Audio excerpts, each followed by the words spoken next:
live right through, but we will be taking commercial breaks every half an hour. We appreciate each and every one of you coming on in tonight. We're going to get going here in about 35 seconds. Mennonite Abe is here, everyone. Mennonite Abe. Awesome Andy Svensson. Herman A., good to see you. Double Tim, nice to have you here. Hi, Todd Purden. Dirty Filth, good to see you guys here.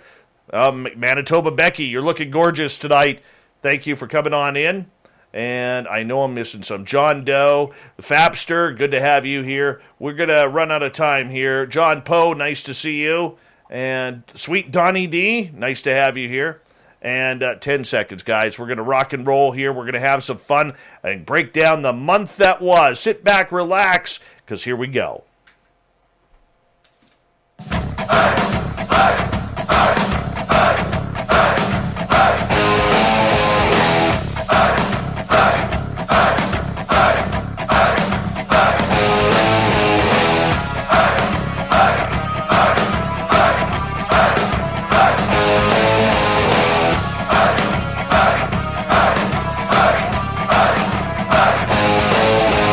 The mountains of central British Columbia to you listening around the world.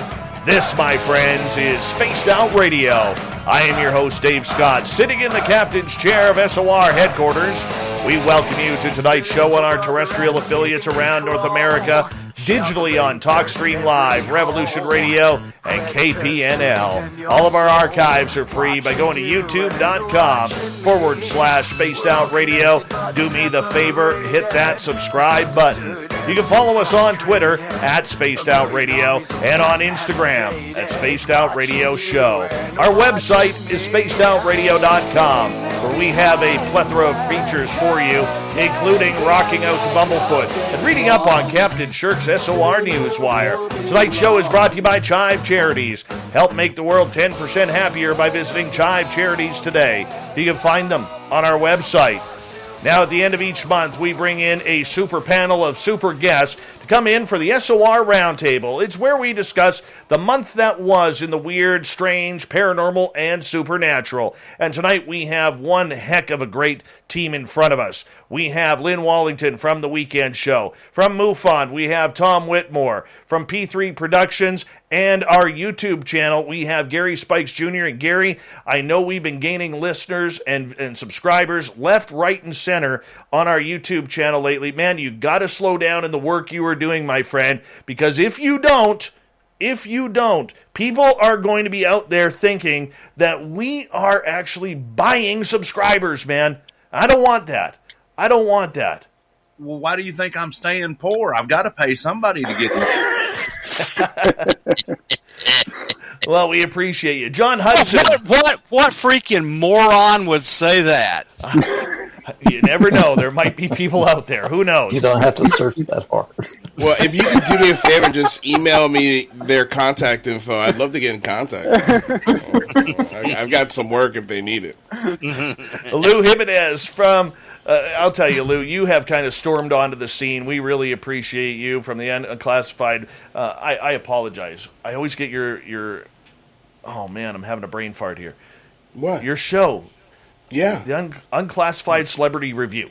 The unidentified. Unidentified. I apologize. Yeah, no worries. No worries. I'm so glad you're here, man, because we wanted to talk with you in a long time, and you are the brain master behind the Big Phone Home and Big Phone Home 2, which is coming up. I do want to get into that tonight as well, if you don't mind. Yeah. And from our brand new feature that we have on Spaced Out Radio called the Unbiased UFO Report, we have John Hudson as well. Everybody, welcome to the show. Really appreciate that. We're going to start off with UFOs right off the bat here, because overall, July has been a pretty quiet month when it comes to UFOs and the news surrounding it. We're looking for scraps. There are scraps out there, but really, that big news really hasn't come because Lou Elizondo has been kind of quiet. Sean Cahill has been kind of quiet. Chris Mellon has been kind of quiet. Science Bob, we're going to start with you on this one. Why do you think everybody seemed to take July off?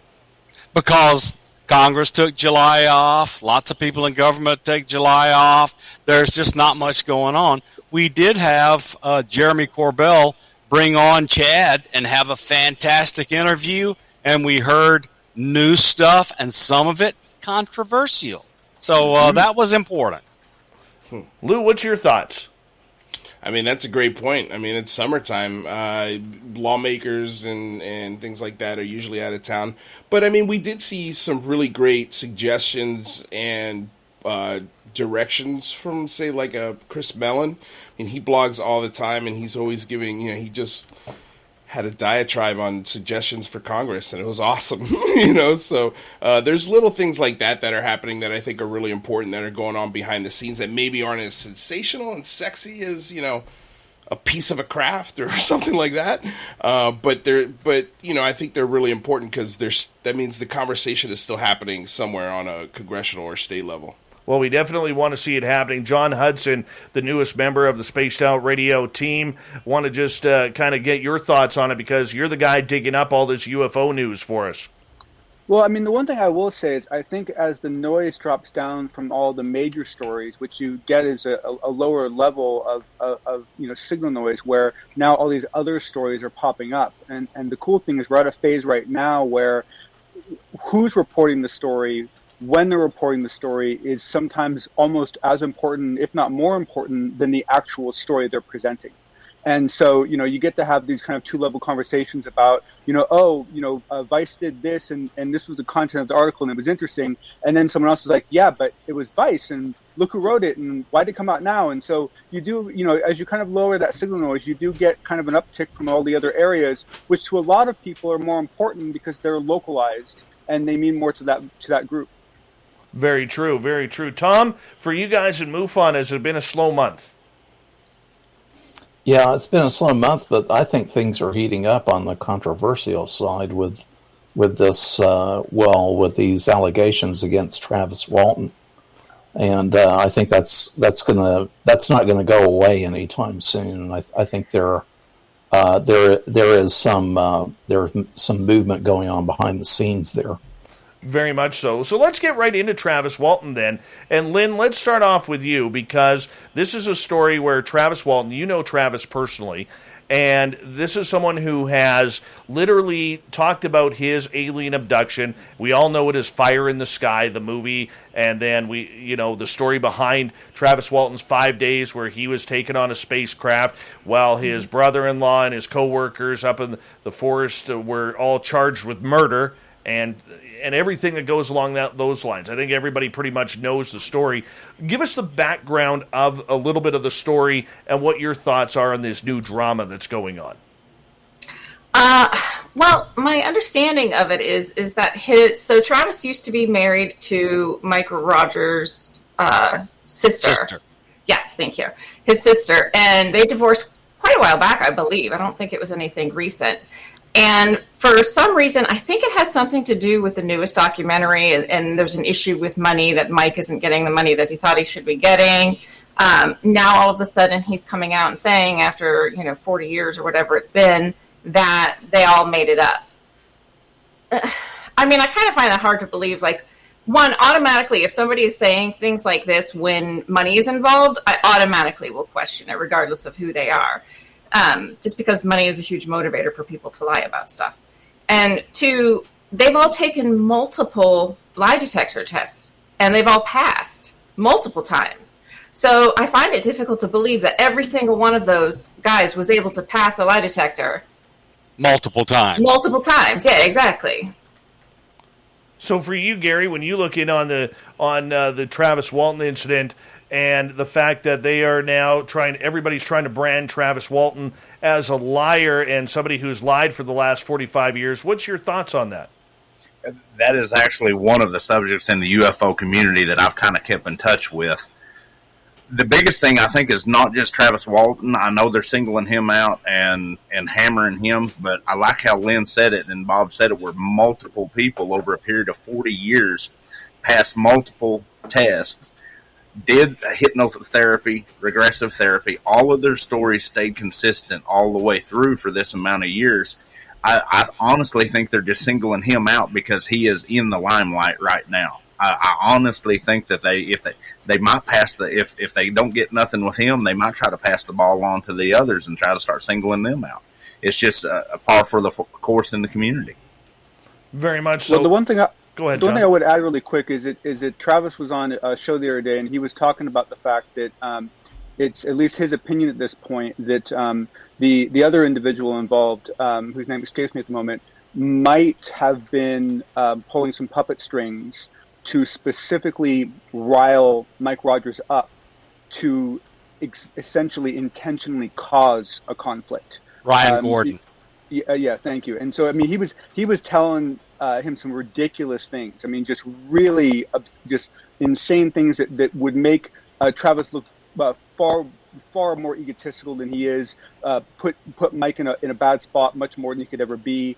And most of that stuff made no sense to be telling Rogers unless you were trying to rile him up. And so there could be, and if you've listened to some of the interviews that have gone on, that guy's very polished. He's very articulate. He's you can tell that the way he talks, he's not just off the cuff and so forth. And so I think there's a lot more going on here than it could be. But the other thing I'll add just really quick is that let's face it, in this world, sometimes a little bit of negative press isn't as bad for someone as it probably should be in compared to your personal life, right? And as long as Travis maintains his character and maintains his story and maintains this kind of very trusty personality that he has, I think he could come out of this as going through another trial that he survives. Yeah, the thing that bothers me most about a lot of what I'm hearing is the story's 45 years old, and Travis is not a spring chicken. So if he gets a detail different here and there, and the overall major part of the story doesn't change, that we've gotten everything we're ever going to get out of that story. There's nothing else to be learned. Leave those family feuders alone, and let's go find something that's interesting. Yes. That and Ryan, I don't know what Ryan Gordon's motivations are, but he apparently wants to make the faking of Fire in the Sky movie or documentary is what was reported on other places. That certainly seems to be what was claimed, not directly but inferentially, in the Jimmy Church interview with Travis. So I know Richard Dolan well, as many of you know, who is who I'm the admin and moderator for the Richard Dolan Forum, and Richard talks constantly about having spent hours and hours and hours with Travis, traveled across the state of Pennsylvania with him over a day or two, and just spent so much time with him, and he just doesn't believe any of this stuff about Travis. Chris Bledsoe and I have talked extensively about Travis, and they have spent hours and hours and hours talking to each other on the phone. So two people I know and like don't think Travis is capable of this kind of machinations. That's number one. And I've taken 30-something polygraphs in my life. 30-something times I've been polygraphed. I was basically polygraphed every few months for about 10 years when I was really active. Okay, so active and doing stuff for the government. Okay, so naturally as a mathematician, I studied the polygraph. And if you look at the known probabilities of false alarms, false positives, and false negatives, the probability of 6 people passing that lie detector multiple times on a crazy story is astronomically small. It's microscopic. You need an electron microscope to see that probability. It's BS. Tom Whitmore, let's bring you in. Travis Walton versus Mike Rogers. Do you think that this is everything that got stirred up a few months ago when Mike Rogers all of a sudden kind of went off the deep end on social media and started stating that he was no longer going to be considered a witness to the Travis Walton affair? Well, it's interesting after 45 years, that no one has come out and tried to claim that this is a hoax. I mean, when the event first occurred, there was a lot of suspicion that it was a hoax, and certain people like Phil Klass, claimed such.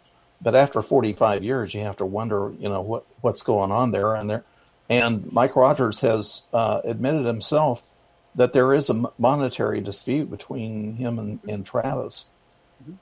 The thing I don't understand is that the naysayers are claiming that they saw the Gentry Tower, that this Gentry Tower, this lookout tower, this lighted room on top of 70 feet high, was mistaken for a UFO. But I'm confused about how they would hoax that if did they accidentally see that and then get the idea to turn it into a hoax? I'm telling you what people should do. They should go to Google Earth and go to the place we know in Sitgreave Forest where the thing is supposed to occur, and then go where the fire tower is. It ain't happening. There's no line of sight. Right. Not only that, but just like as far as Travis goes, Travis never wanted any of this. He never wanted to be in the limelight.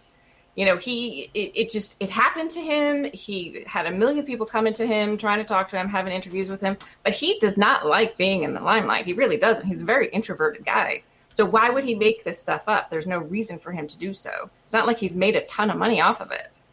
And add to how he was found and the fact that he was actually missing for several days. I mean, I doubt many people, especially at that age, for a male to show up naked in a very uncomfortable situation in a very remote area. I mean, you'd have a hard time getting someone to do that over a bed.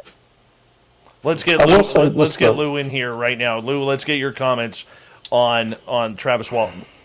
Well, I always love playing devil's advocate. I love doing that.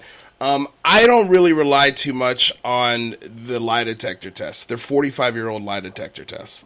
I think there are better ways that we could do it now. I would love to see an AI of some kind maybe break down their stories and see if they're consistent and if they're lying or not. That would be kind of cool. Maybe that could straighten some stuff out. I do rely, though, on the search for Travis Walton and the testimony of the sheriff that talked to those guys right after the event happened, and he didn't think that they were lying, even after the testimony. So those are the things that I find very interesting, and also just something to speak to Travis's validity is that no one else has come out. No other person has come out to back up what Mike is saying. So until they do, I'm gonna just reserve judgment on which way I'm going to lean, but I love this story of Travis Walton. I think it's one of the best recorded stories ever. But it's 45 years old. It's tough to nail things down right now. It's trying to catch smoke. So, I don't, does it change the UFO Twitterverse or world? I don't think so either way.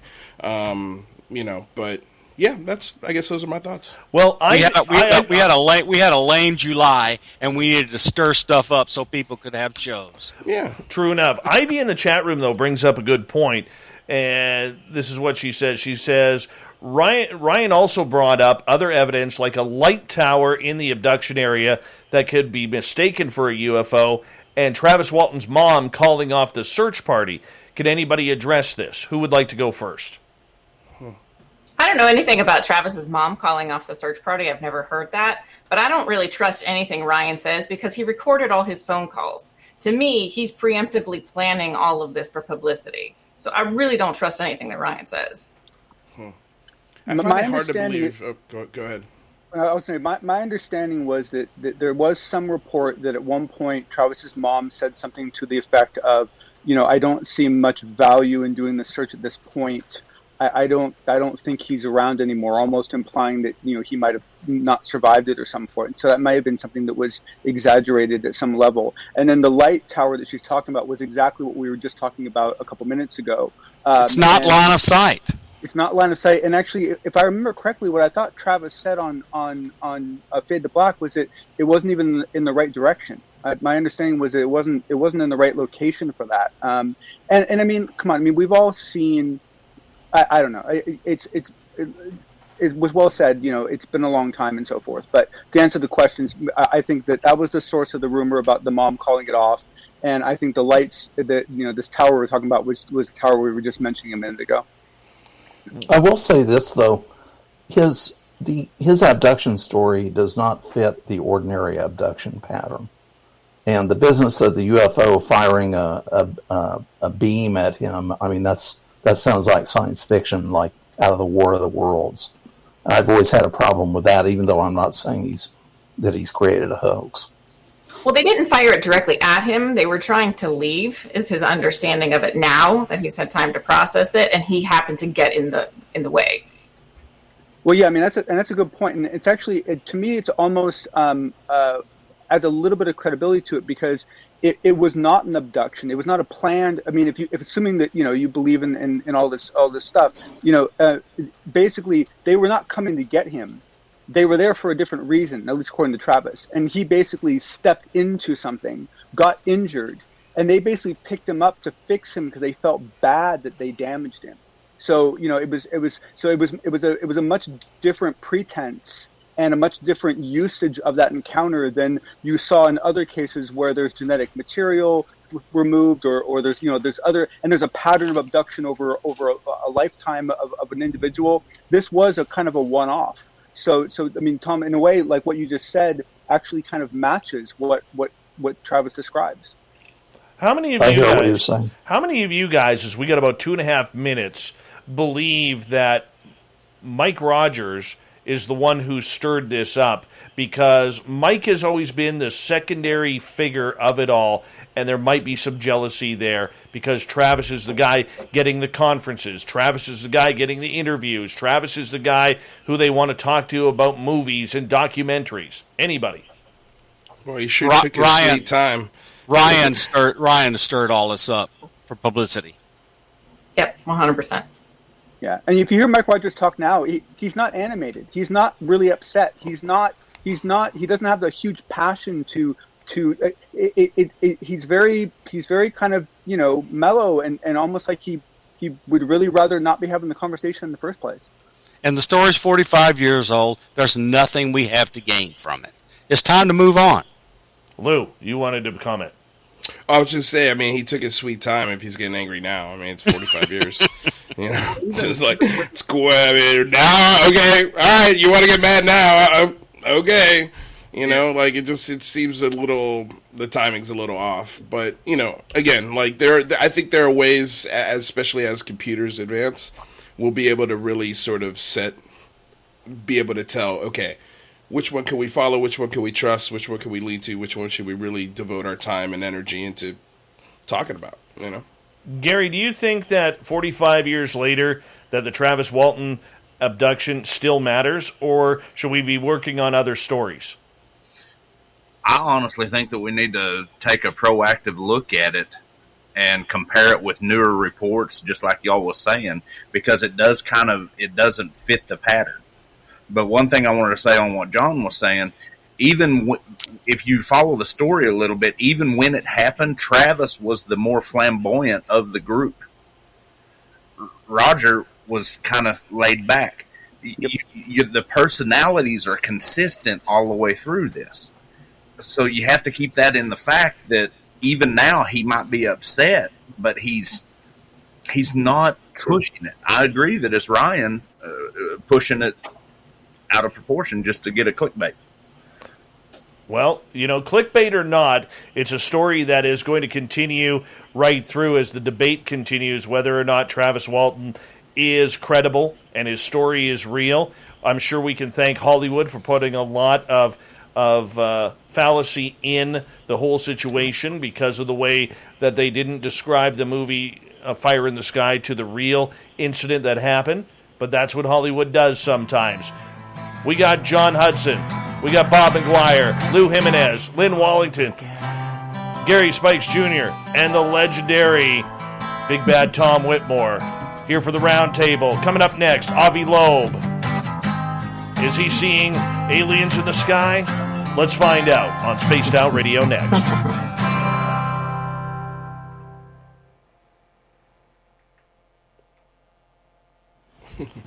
That's a good start, guys. Good start. Yeah, it was fine. Yeah, it's fun. Half these shows go so quickly, like 30 minutes in. Whether you agree with the person or not, this $3 kit Charlie Weiser did. There's a fair amount of information on that website, and I don't know if you all have seen it, but it's worth looking at. Yeah, I would say the one thing that I have thought about for some years is this recorded radio show where it is clear that it's Travis's voice calling into that radio show. I don't think that has ever been adequately explained, and it's before the abduction. And what did he say? Something about UFOs and stuff. I mean, I'm not going to try to give you the words now because I don't want to get them wrong, but it's findable on the internet. Well, and he did have a passion or at least an interest in UFOs before it happened. Travis Walton did? Yeah. Well, yeah, that's part of the reason he stepped into the light and actually advanced to exactly. No, but if you talk to him, he's just like, I don't know why I got out of that truck. That was pretty stupid on my part. And the one thing that mitigates against it being part of some kind of hoax is it's Phil Klass that discovered it. He had a way of doing that. Yeah, exactly. That's almost he offered bounties. Somebody called him for the bounty. And you know what? That almost brings me up. I'll bring up the topic too tonight about Seth Shostak. Now joining the Galileo Project. Like, did we really need this? Did we really need this to happen? Seth could have a UFO land right in front of him, and he'll still say it's a 67. Chevy or something like that. I don't. Well, this was his exit opportunity. This was his chance to essentially pivot and recover his historical image. Because I think after the report came out, he realized that he might have been on the wrong side. Yes. But I want to tell you, you should go on the internet and find this panel, the science panel, where Jill Tarter and Avi Loeb are both on this panel. And Jill, who founded SETI, with Barney Oliver, she tore Avi Loeb a brand new anus. It was rough. And Chef Slostak works for her. So I just don't know how all of that's going to... Look, I have a long history with SETI. I worked on it. I was at the dedication. Let's save that for the show, Bob. Save that for the show. So I want to get that to our radio crowd. Sure. And you know what? Just a good confirmation from Steam Train Mark, who lives in the future in Australia. We are all alive tomorrow. We made it another day. That's good news. We made it another day. Awesome. I want to be a space-time crystal. Oh, yeah. Oh, wasn't that a cool article? Yeah. I wonder if Google really pulled that off. Yeah, they did. You really think so? Yeah, Frank Wilczek is the person that dreamed it up, and Google put it on their quantum computer and made it happen. Boy. So wait, what is this now? Go Google time crystal. Okay. And after you've read that, say, Wikipedia article and some other things, we'll talk about it. But it's not shallow. It's as deep as the Mariana Trench to get there. I took a ton of quantum field theory before I could understand it. Beauty. I don't think I have a chance then. Oh, well, no, we can put high-level explanations together after you've gotten familiarized with what it's about. Okay. Well, I put an article out on Twitter that does a good synopsis of it, a good kind of layman's look at it. Good. And then it points to the Quantra article that goes to a much deeper dive for folks like Bob and I and others. Yeah, Frank Wilczek's paper's impenetrable to those without math. Yeah. Hey, John, can you turn your microphone up just a hair, if you don't mind? Well, here, let me see if I can get a little closer to it as well. So that might help. I don't know if I got a volume on it, but hopefully that's better. That is. Yeah. I think I'm going to stick with tracking Bigfoot. Y'all are way above my league here. I got to tell you what, I'd love to know all the things Missing 411, our main man, has seen dealing with Bigfoot. A lot of people don't even know all of his Bigfoot history. I know, and I'm so sick of people talking bad about him. Screw them. Impeccable law enforcement career. Yeah, not only that, he's an impeccable researcher. All right, guys, we have 15 seconds. A big thank you to Andrew, Tim, Filth, Kevin, Gabe, Dave, Justin, and Kat for the amazing super chats. We really appreciate the support. Thank you to all veterans who are listening to this show. We love you. Here we go, the second half hour.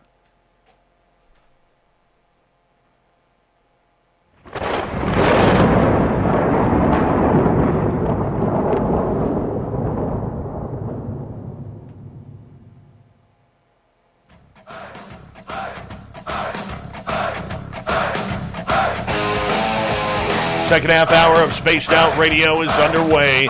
My name is Dave Scott. Thank you so much for taking the time to join us. We really do appreciate earning your listening ears. We want to say hello to everyone and remind you that if you have missed portions of this show or others, check out our free archives by going to youtube.com/Spaced Out Radio. Just do me the favor, hit that subscribe button. Our website is spacedoutradio.com, where we have a plethora of features for you, including rocking out to Bumblefoot and reading up on Captain Shirk's SOR Newswire. Follow us on Twitter at Spaced Out Radio and on Instagram at Spaced Out Radio Show. We continue on with the SOR Round Table tonight. We got one heck of a great panel as we got Lou Jimenez, Science Bob McGwier, John Hudson, Gary Spikes Jr., Tom Whitmore, and our great weekend host, Lynn Wallington. Everyone, welcome back. And we're going to get right into Avi Loeb here, the Harvard astrophysicist and astronomer who is looking into whether or not Oumuamua has been a UFO craft or debris that has come from elsewhere. And, you know, he finally got on with Lynn. We finally got him on this show. And Lynn, what was that experience like talking with Avi? Oh my gosh, it was amazing. I was totally just like fangirling with Avi Loeb. It was great. He's awesome. He was fantastic. Like, I have nothing but good things to say about Avi. And the fact that he was talking, this new project that he has, the Galileo project, which is just fascinating. And I'm so happy to hear that he's starting this up.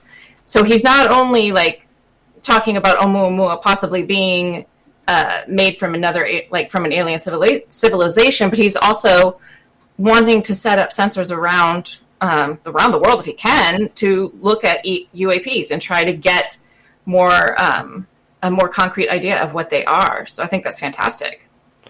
For you, when you had the chance to talk to him, what did you get from him? Because when I heard the interview and we came on as a panel afterwards, the one thing that I noticed about him was it felt really comforting and refreshing to have someone with that educational background to make all us UFO people feel like we aren't actually nuts.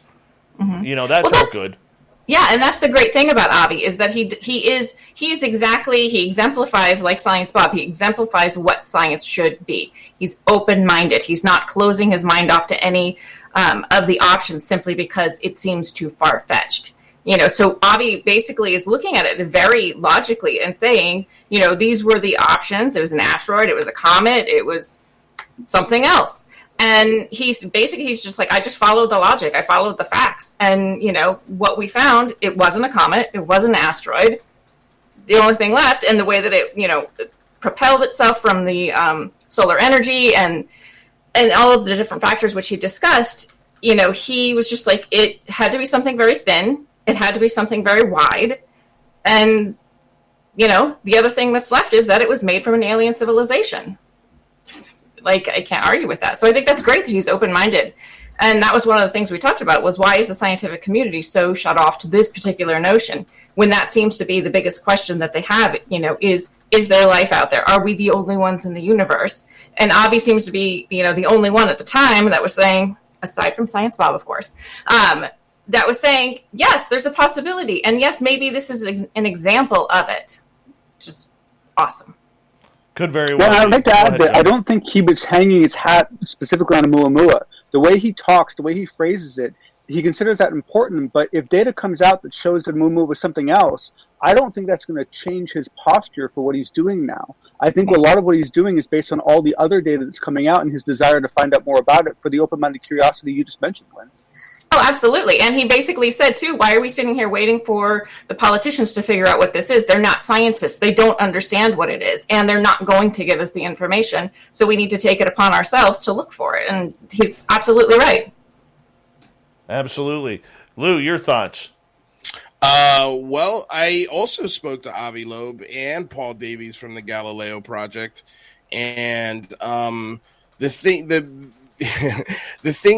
what I'm sensing is that they are going to look at this in the most scientific ways possible.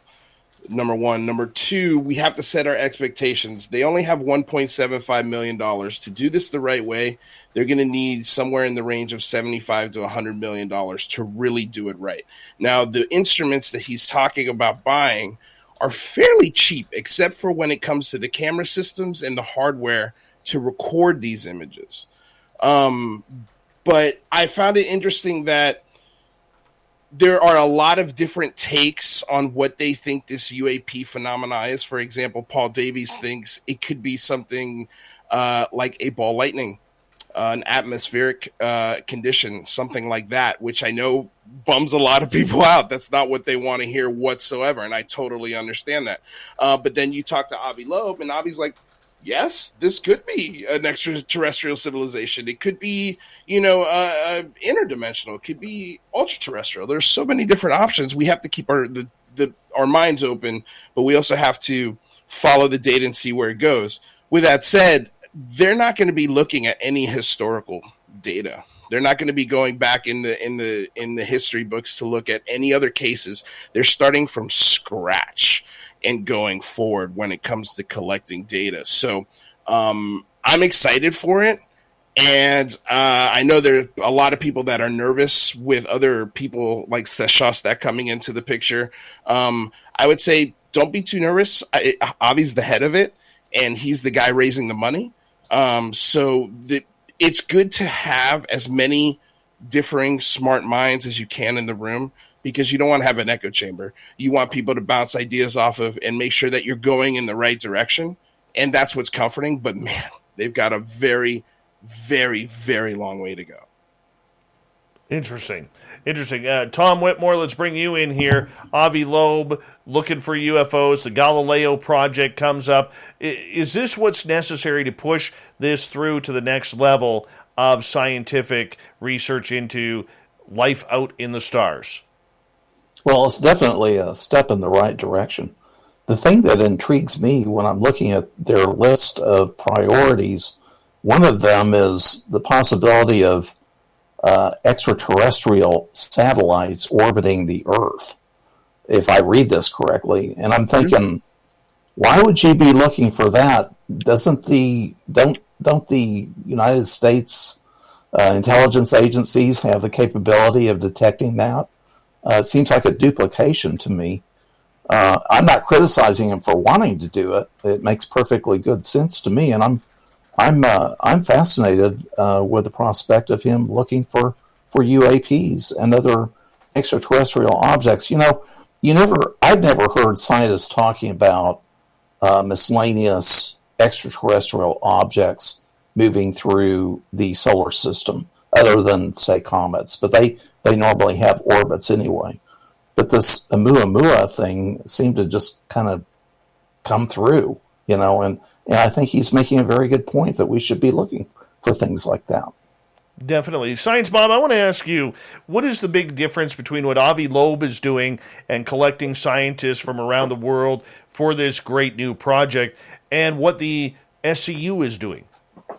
Well, the SCU is looking at basically any and all science and or engineering considerations around UAPs, what might propel them, what we doing analysis of videos and photos. And Avi has a specific task: find anomalous things and put a bunch of sensors on it. So his bias in setting this up is finding things like Oumuamua. And a lot of people don't know that Avi's been kind of on the Oumuamua path for a long time before Oumuamua showed up. Avi wrote a paper And it was one of his, big papers, but it was a paper where he derived a probability of an object like Oumuamua showing up at random in our solar system. And it was vanishingly small. And so the thing that got him all fired up about Oumuamua is he had already computed this probability and went, wait a minute, this is so low a probability, this has got to be something weird. So he kept looking at it, and finally it just wouldn't let him go, and he thought of an explanation for the light curves, for the accelerations, and other things, and he came up with engineered light sail. And so that's one thing. I want to point out that in the last 2 weeks, a paper came out, said, we think Oumuamua was a nitrogen comet. And the nitrogen being boiled off and expelled would have accelerated it. Now, I have not looked at the data or their conclusions or how they got it. I don't know what nitrogen boiling off a satellite, subliming into a gas, would look like in sunlight. Because it will have an absorption spectrum. It'll have a line spectrum. So I just don't know what it will look like. So I'm just telling you that paper is there, but I have not done the necessary background to say everybody ought to run go look at, because they've messed up Avi's story. But people should know that paper's there. People are continuing to look. Avi is so these meter telescopes. I got to tell you, they can look up in the sky and see spacecraft. I have a half a meter telescope, and I can look up in the sky and I can image the space station. I can see all the solar panels. I can see all the little the spacecraft attached to the International Space Station. So they can see a lot of spacecraft in orbit, and the United States government and all of its allies and its opponents, they all have these telescopes that look up and look for spacecraft. And Tom's right. They can find things that are anomalous, and they do all the time. And the thing that pisses Chris Mellon off is they never tell us about it. Mm-hmm. That's the issue. Avi's group, should they be successful, will not be beholden to classification.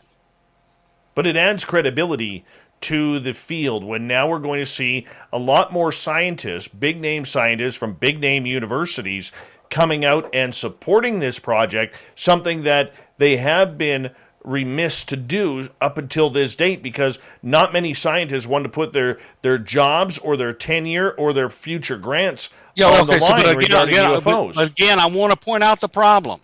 Scientists don't work for free as in air. They can't work for free as in air. They have to have a funded research project to be interested. And so Avi probably will be able to find a way to get a funding line for looking at this from all the hoopla around UAP. I think that's what he's actually after, is finding a funding line in the UAP budget in the next fiscal year. Now, Lee brings up a good point in the chat room, Gary, that, any major findings will likely be classified. How do we hope or put the pressure on Avi Loeb to make sure that this is for the public?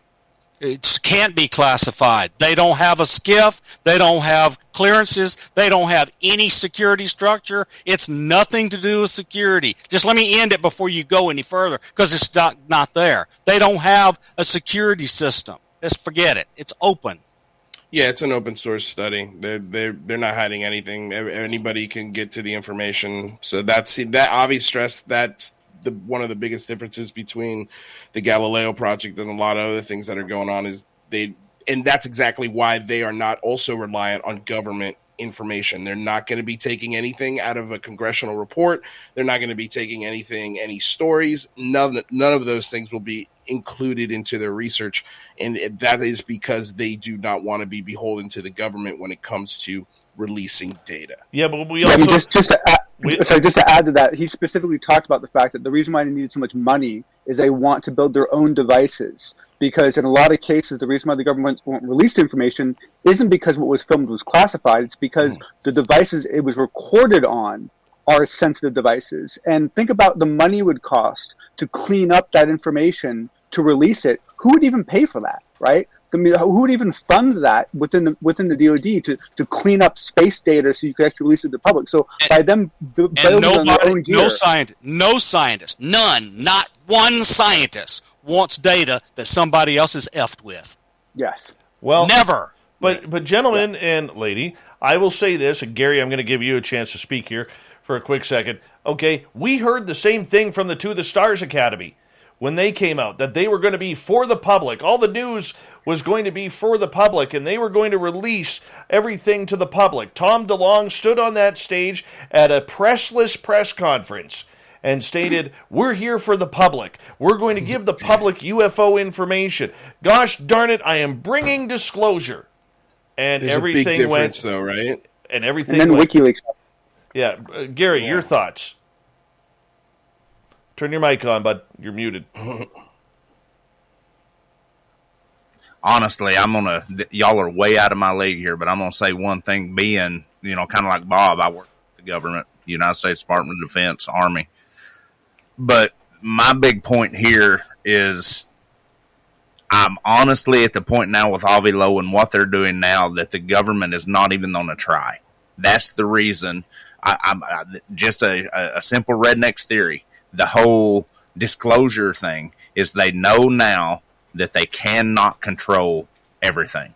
There's so much going on in space and so many eyes opened up now and watching that they're going to have to cover what they can when they can. Not very long ago we did the panel show on the disclosure thing. I honestly believe that they're trying to do this as what we used to call a juke and a jive, to save what they have, but to save face and say, yes, we knew they was here, but what's next? Mm-hmm. And can I point out, too, that Tom DeLonge is no Avi Loeb. There's no comparison between the two. Oh, he's P.T. Barnum and a huckster, and Avi Loeb's a scientist. Yep. But they did have Hal Puthoff, and they did have Christopher Mellon and Lou Elizondo, but they also had a drawing of a spaceship that they were going to develop. So that's, that's also a little remember, different. No, you're right. But also remember that the whole premise of To the Stars Academy was that they were going to raise a significant amount of money, like in the 50 million to 100 million range, from their stock offering. And that was going to fund all these projects that they wanted to do. The stock offering only ended up bringing in maybe 2 million. That, as soon as that happened, the instant the stock offering didn't work out, essentially I was expecting Steve Justice to just walk away, because that was going to fund his entire purpose for being there. So as soon as that failed, then they started going out and looking for money from the government, and that's what caused then that data to get locked down, because now they were beholden to the people who were giving the money. So a lot of what shot them in the foot was that they based their entire funding on that stock offering, and they didn't have a plan B. I got a question, though, about all this with Avi Lowe and everybody looking at the skies. Do we have a such thing as a satellite registry? Yes. Oh, no. Yes. NORAD publishes the orbital elements from which you can put a program on your phone and see every satellite in orbit except for the classified ones. Okay. I was wondering about that, because if we do start having people looking up, they would need, because just like Starlink, how many satellites have they put up in the past 2 years? I take my grandkids and my wife and we go outside and look at Starlink spacecraft every night coming over using this app. They're pretty. I feel ripped off. I still haven't seen Starlink yet. I haven't either. There are amateur satellite trackers, people that track satellites, and some of them track classified satellites. Yeah. And there have even been instances where DoD had to change the satellite's position or orbit because they knew that certain citizens were observing them. Yep. And that's been going on for a long time. A long time. So people can Google that I wrote a satellite tracking program in the 1980s, and it went everywhere. It funded an amateur satellite building program, and NORAD bought a copy of the source code so they could use it. This stuff has been going on forever. Very true. Very true. All right, but here's an interesting part about Avi Loeb. Okay, as we got about 4 minutes to go, and we could carry this over to the next hour if you guys want. It was announced today that Seth Stoshak from the SETI Institute, who has been one of the biggest proponents against seeing any type of UFOs for the last number of years, has all of a sudden joined the Galileo Project to find what? Nothing again? I mean, Seth hasn't been the biggest friend to ufology, even though he has allegedly been looking for UFOs and ETs flying around in sports models the entire time. So here we go. Is it a good move, John, for Seth Stoshak to all of a sudden join the Galileo Project? It's good for him. It's probably good for SETI. I mean, let's face it. I mean, they were looking for something for decades, and a rock star drank their milkshake, right? I mean, that was not a good position for them to be in. But the problem, the challenge with Seth is. So I've actually talked to Seth about this all personally. SETI's headquarters is very close to where I live. I used to go to a lot of SETI events. A lot of them were held over at SRI, which is kind of a fun place to visit. And I ended up running into well, no, that's not true. That's not fair. I stalked him. I stalked him out of the auditorium and met him outside because I wanted to get him one-on-one. This was about 6 months, maybe. This was in 2018, and I asked him point blank. I said, "Have you seen the Navy videos?" And he said, yeah, no, they're no big deal." And I'm like, "Well, no, but have you actually seen them?" And he said, "Well, no, but I have people that did, and they watched them, and they told me that they were no big deal." And we had this 5-minute dialogue about the fact that he was so far removed from the process and wasn't actually looking at this himself, and he just trusted what his people were telling him. And so you have a situation where I think in the beginning Seth was misinformed by the people that worked for him. He didn't look at the data himself. Then he had to keep backing up his story, and I think he's been looking for an exit strategy this whole time. And I think this was an out for him to essentially get on the right side of the ball court. Could very well be. Who would like to respond to that? I mean, yeah, I'll say I don't agree with Seth, but he is the head of SETI, and SETI is the biggest game on the block right now. So, if adding him attracts more philanthropists and money, great. Awesome. I'll take it. If that's more money for Avi Loeb's project, great. Just as long as he's not calling the shots and the spokesperson for this project, I'm good with it. I think he'll be one of many science advisors. Yeah. He is a well-known astronomer. He has he's got value. He wrote one of the best astronomy textbooks there are. Yeah. Mm-hmm. Well, you know what? What about Neil deGrasse Tyson? Where's he through all of this? Yeah. He's a showman and a guy at Hayden Planetarium, and he stopped being an astrophysicist a long time ago. Wow. Yeah. There's the punch across the chin right there from Science Bob McGwier. Yeah. Well, Avi said on our show that he hasn't written a paper in years. So yeah, I mean, look, I think Neil also just might be riling things up. He's very media savvy, so he might just be trolling us, which is very possible. But I think the writing's on the wall. They're either painting themselves into a corner, or they're going to eventually realize, oh, gosh, I'm going to have to start actually looking at this now because this has gotten to a point now where I have to pay attention to it. Either way, they're going to eventually come to this side of the conversation, I think. Very, very good. We'll continue the Neil deGrasse Tyson conversation right after we come back from break here at the top of the hour. We got a great roundtable panel for you tonight. If you are listening on in from MUFON, we have Tom Whitmore, Gary Spikes Jr., our Bigfoot guy, and he is our YouTube master at gaining our subscribers, our weekend host, Lynn Wallington. We got Lou Jimenez, Science Bob, and John Hudson. Neil deGrasse Tyson, good or bad for ufology? It's an interesting road that we continue on as science starts to take over UFOs. We'll be back with more Spaced Out Radio coming up after this break.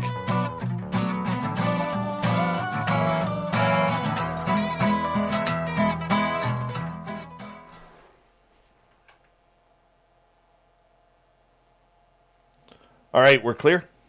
Chat away, gentlemen and lady.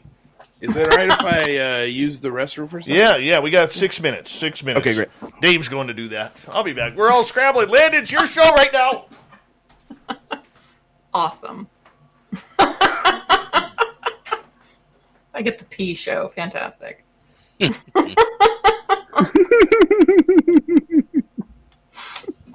Thanks, Dave. Hey, just you and me now, John. Yeah. So if you don't mind saying so, how did you get the concussion? I hit my... I was an idiot. I hit my head on the car as I was getting in. I just didn't duck enough and just slammed my head into the car somehow. I was in a hurry. I was trying to get my daughter to work. I know. It was so stupid. I was just like, holy fuck. Oh, ooh, man. Sorry, I didn't say that. Oh, we're on a commercial break anyways, right? We're on break. Yeah. So, yeah, it wasn't great. But, yeah, it sucks. Wow. Yeah. Wow. No. It's to me, it's like, it's when I was younger, like everyone used to say concussions were no big deal. And now, like with all the research we have, and then you start actually talking to people who have them, it's like, those can be scary things. Like, I mean, there's 16 million different kinds, but it's definitely something you got to be mindful about. Yeah, I mean, I've had one before, but it was just like, the effects lasted like a couple of days. It was just a minor one, but this one seems to be hanging on for quite some time. So hopefully it's probably been like, is it 2 or 3 weeks now? 3 weeks, I think. 2.5, 3 weeks, something like that. So. Yeah. Well, I mean, in many ways, it's your brain's, emergency brake. It's very self-protective. Especially if you lose consciousness. I did not, thankfully.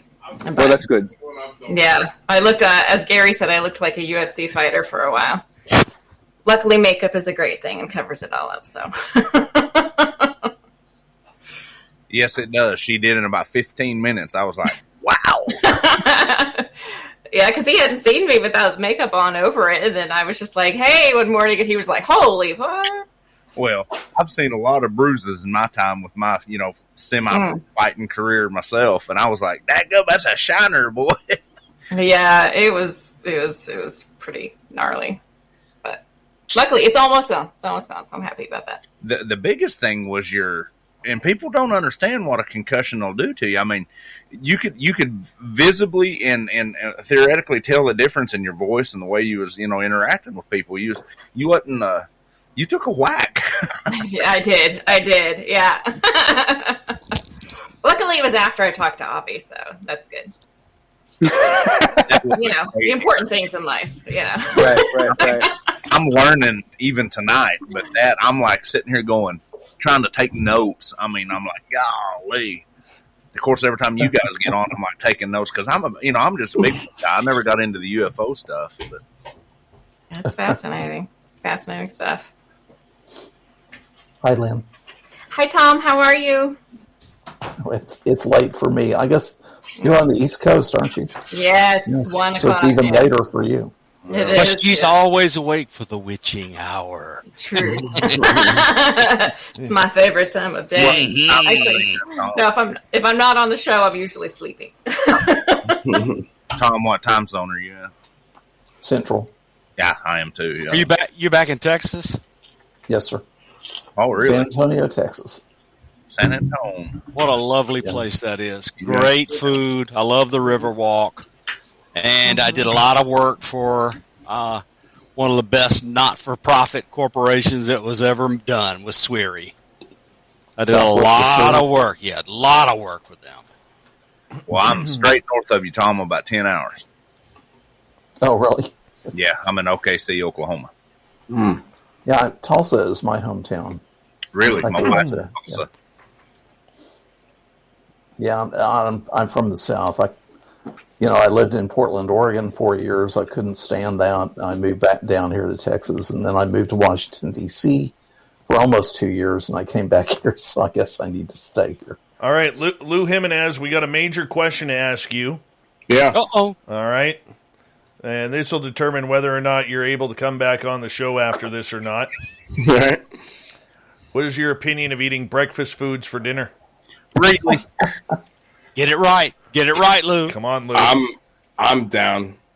Yeah. I mean, Dirty bastard. if you've ever been to a Waffle House, you better be comfortable with having Love Dave is so isolated. Dave, you do know what I had Oh, for dinner, damn. right? I don't even want to know. Don't even want to know. All of you are sick people. All of you are absolutely sick people. I mean, I'll eat a Pop-Tart for dinner sometimes. Pop-Tarts are delicious. No, I know.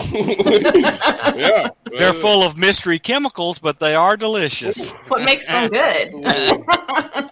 Better eating through chemistry. That's right. Yeah, You guys are the advancement terrible. of human society. I thought we had a good crowd here tonight, and then I find this out. This panel's gone to full-blown bullshit right now. You know what, Dave? What you need to do is dip your toe in slowly. Do like a steak and one egg on top. Like Nope. a fried egg on there. No way, man. Hold on, guys. Big thank you to Evil Carl, Brock, Murray, Jeremy, Andrew, Tim, Phil, Kevin, Gabe, Dave, Justin, and Kat for the amazing super chats. It's a great way to support this show. Hit that subscribe button if you haven't already. Ring that bell because we love adding our subscribers here. And here we go with hour number 2 of Spaced Out Radio.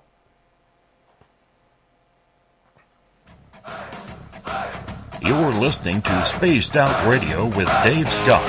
Follow Dave on Twitter at Spaced Out Radio and on Facebook, Spaced Out Radio Show. Here we go with hour number 2 of Spaced Out Radio tonight. My name is Dave Scott. Thank you so much for joining us. We really do appreciate earning your listening ears, especially if you're listening in across our terrestrial affiliates around North America and digitally on KPNL, TalkStream Live, and Revolution Radio. All of our archives are free by going to youtube.com/Spaced Out Radio. Just do me the favor, hit that subscribe button. The Desert Clam has set the password for tonight in the SOR Space Travelers Club, Obvolute. Obvolute is your password. Use it wisely, space travelers, as the Clam sets the password each and every night right here on Spaced Out Radio. Our website is spacedoutradio.com, where we have a plethora of features for you, including rocking out to Bumblefoot and reading up on Captain Shirk's SOR Newswire. Follow us on Twitter at Spaced Out Radio and on Instagram at Spaced Out Radio Show. We continue on tonight with the SOR Round Table. We have Lou Jimenez, Science Bob McGwier, Lynn Wallington, Tom, what is your last name, Tom? Whitmore. I lost it there for a second. Gary Spikes Jr. and John Hudson. And we're continuing with the science talk because that's the road we are going down. And earlier this month, we had Neil deGrasse Tyson absolutely come in and start trolling the hell out of the UFO field. You know, on Twitter, he was going crazy, basically saying that it's all garbage, it's all for naught, you know, making fun of UFOs and the videos and everything. I mean, John Hudson, let's start with you on this one. What's your thoughts on this? Well, you know, on a personal level, it's honestly kind of broke my heart because I wasn't necessarily a huge fan of his book, but, you know, he's someone who, I thought he was a really good representative for the science world to normal people. I loved watching his talks, but when he was doing his show, you started to see a little bit of what we're seeing now, which is that if something is very much against his world model, he reacts to it in a fairly aggressive way. But the fact that he has shown such a lack of just basic scientific curiosity, and just a lack of open-mindedness. It's honestly, it's basically ruined him for me. I mean, I don't enjoy watching him anymore, and it bums me out because I used to really enjoy doing so. But I will say that, this last time he got it right back because, boy, Alex Dietrich, man, she nailed him in this one tweet, man, and it was so beautiful. He made some snarky comment about the fact that you should have, this type of degree and understand these different concepts, and she came right back with, well, I have this, and I've been studying this, and I teach this, and just laid it out on him, and he just went quiet it was awesome. It was awesome. Oh, yeah, he got slapped there. Definitely got slapped. Lynn, let's get your opinion. I just see him as an entertainer, really, at this point in time. Like Bob, I think, was it Bob that was saying, or Luke, he hasn't done much. So at this point, he's just an entertainer. So his opinion doesn't really matter that much to me. I don't know. I'm not that affected by it one way or the other. He's kind of like white bread. We all know it's there. It doesn't have much nutrition to it. It doesn't bring much to the table, but it's there. Man, wow, that really hurts me because I like white bread. I do too. It's a good analogy because they still sell a lot of it, right? So it's like Wonder it's not Bread. like it isn't popular, right? Yeah. Well, I mean, let's bring you in here, Lou, with Neil deGrasse Tyson, and just talking about the fact that he hasn't been the best friend to ufology, and I think it's sad because for me, Lou, when I look at scientists, and I've learned a lot from people like Science Bob here and other scientists who have been on this show, and the one thing that I've learned being as far back from science as possible is science is about learning and exploring and never saying never. And yet here we have someone who will admit that the universe is infinite and yet won't admit that there is a possibility that there is potentially chances that we are being visited. Yeah, I agree with you. I agree with you. It's a preposterous way to think. I'm also with John in saying that I'm just truly bummed out by the stance he's taking. It's a big blind. It's either A, he's trolling us, which is possible. If it's trolling us, hilarious. If it's the latter, which is it's just a big blind spot, and he's now the Catholic priest who refuses to look through the telescope, through Galileo's telescope. It's preposterous. It's a preposterous stance. I mean, to even just to ask the question is preposterous to him, which I feel is it's like I said, he's painting himself into a really lonely corner, and eventually his influence and I feel like he's going to be like that scientist in that Jodie Foster movie Contact that at first was like, no, there's nothing to it. And then halfway through the movie, he's like, yeah, I'd like to nominate myself to be the first guy on the contraption that goes to the other planet. Like he's going to do a 180 because he's going to have to. So, let him have his fun. I don't put too much stock in him. I also don't listen to him as much as I used to. But if it wasn't for him, I feel like I would be in a huge conspiracy rabbit hole, and I don't know if I would have leaned towards science to get me out of it, and he helped me sort of get out of it. And then, you find other scientists and other really smart minds that have the capability of looking at it with an open mind, but also making sure that it meets a scientific rigor and standard.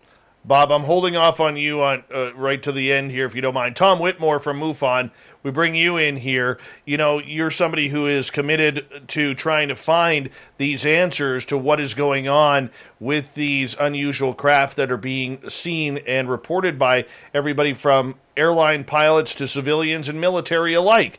So for you to hear someone like Neil deGrasse Tyson shoot this topic down as readily and easily as he does, does that show ignorance, or does it show the fact that he's just not researched it enough? Dave, I'm almost tempted to think that there's a long-term information program being run, because before Neil deGrasse Tyson, we had Carl Sagan. And Carl Sagan, I think, performed much of the same function, which was to focus the public's mind on the fascination with astronomy, while at the same time not supporting UFO studies. And I'm seeing the same pattern with Neil deGrasse Tyson. I'm a little surprised to hear several of you talk about how much you've already listened to him. The first time I saw him, he just completely turned me off, so I haven't watched him at all. I will say this, though, Dave. I have a book that he co-authored. It's called Accessory to War, The Unspoken Alliance Between Astrophysics and the Military. And I haven't had a chance to read it yet, but the whole topic looks really interesting to me, so I'd like to learn more about that. Very true. Gary, let's bring you in on this topic, regarding this. I mean, as somebody from the outside looking in, how do you feel about, what is the person who is considered America's top scientist, really berating its citizens who are having experiences? I might personally, two quick things. How arrogant can we be as a species, knowing the vastness of space and knowing that somehow we was miraculously created, to think that we're the only ones out here? That could happen all over the place. It could be multiple times. But the next thing on him, I have to go back and what is his true motivations? What has caused him to all of a sudden do this and start pushing this way? Knowing that the scientific, even to me, I'm not near as intelligent in this as you guys are. But to me, the proof is already there. It's just how we view it. How could somebody with such an education and such a scientific mind that's literally taught to keep an open mind about all subjects be so closed-minded about something that the proof is there? There's got to be an ulterior motivation, in my personal opinion. All right, Science Bob, I know you've warmed up for this one. You're somebody who has worked very, very diligently with space. You've got your name on over 20 satellites up in space. So I'm curious for you, when you hear one of your scientific colleagues looking so narrow-mindedly at the UFO phenomena like Neil deGrasse Tyson is, what is your opinion of this? I mean, is that the right attitude to be having? No. Look, and Lou, I'm proud of him for coming up with a perfect analogy to describe Neil deGrasse Tyson and his behavior. Look, a lot of people don't know the history, so why don't we give a little bit of it? Carl Sagan basically adopted Neil deGrasse Tyson. He drove down from Cornell, went to where Neil deGrasse Tyson lived in New York, and talked him into coming to Cornell. And Neil deGrasse Tyson has been Carl's protege ever since, and he inherited the stuff that Carl Sagan was about, and including his version of cosmos and so forth. But a good scientist wants to do observational science, which means gather data without bias, don't mess with the data, don't make sure it's unadulterated, account for all the possible errors, and then with all that data, try to make a hypothesis. And if you don't have enough data to decide whether a hypothesis is true or false, gather more data and design other experiments. So Neil deGrasse Tyson is not doing what a real scientist would do in this case. So, and I'm going to tell you some other stuff. Carl Sagan had this public persona that was at least partially a facade. I was called to the National Security Agency to go to a meeting in the chief scientist's office at the National Security Agency. And I was there to meet Carl Sagan and a bunch of other people. And what they wanted was all of the technology that Bill Clinton had said NSA and other people had to give away for some reason so they could use it for SETI. And it was really interesting. I told him some work I had done on Venus, and he was all excited because he's a volcanologist. And I'm not going to name the person because they're still very active. But at the end of this meeting, when it looked like we were not going to roll every secret we had out, this person, who is very prominent, said, when we came here today, we were really hoping you were going to show us the X-Files. And they were serious. Okay, so they are as curious as we are. They want to know what the government knows. The other thing, I saw Carl Sagan's identification everybody inside wears a badge. He had a picture badge with his name on it. You don't get that when you're a visitor. Okay. I mean, you got to pay attention and not forget. He was a consultant, and he was regularly in the intelligence community. So Sagan had a public persona, which was partially true. Do I believe he was actively engaged? What I believe is he did not believe in the alien hypothesis. And so he preferred that we not discuss the alien hypothesis and fund it for science because we didn't have any way to falsify that hypothesis. Now, it is stupid beyond compare to say we don't ever see any UAPs. They are not weird. They are not doing things that are non-physical that we cannot explain. That is ridiculousness. It's just preposterous. And I refuse to be a party to it. I won't support it, and I call it out every time. And Avi Loeb has written an article recently saying science should take up UAPs seriously. It should not call them aliens. It would say, let's gather data and see what we can find out. That's good science. Do you think Neil deGrasse Tyson has one of those badges with a picture on it? I have no idea, and I doubt it. He does have nice hair, though. Let's be honest.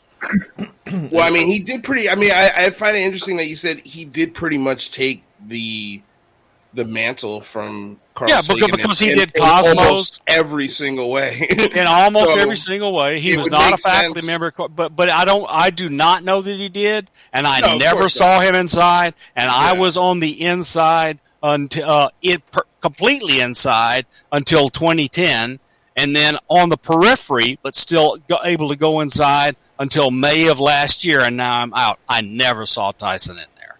Yeah, I know that. Well, I'm not saying you did. I'm just saying, well, it makes sense that, hey, if there was somebody to fill those shoes and have that sort of liaison between government and the people, he'd be perfect for it. I'm just telling you, academic scientists, especially the top flight ones, they are on all kinds of panels that advise the government and have clearances. It's ridiculous to think the government is so stupid it wouldn't take advantage of these people and use their expertise. And I knew a lot of them. I lived with and worked with them in Princeton for 27 years. I'm just telling you, they're intimately involved. And I just think they do not want 20 years ago, 10 years ago, funding to support the extraterrestrial hypothesis when there's no evidence and no way to falsify it. That's their opposition. But they make their condemnation too broad. They should want to support and do the kind of observational science that Avi Loeb is proposing, that UFO DAP is proposing, that MADAR is proposing, that SkyHub is proposing. That's good science and engineering. Well, I mean, on the flip side, Lynn, we bring you in.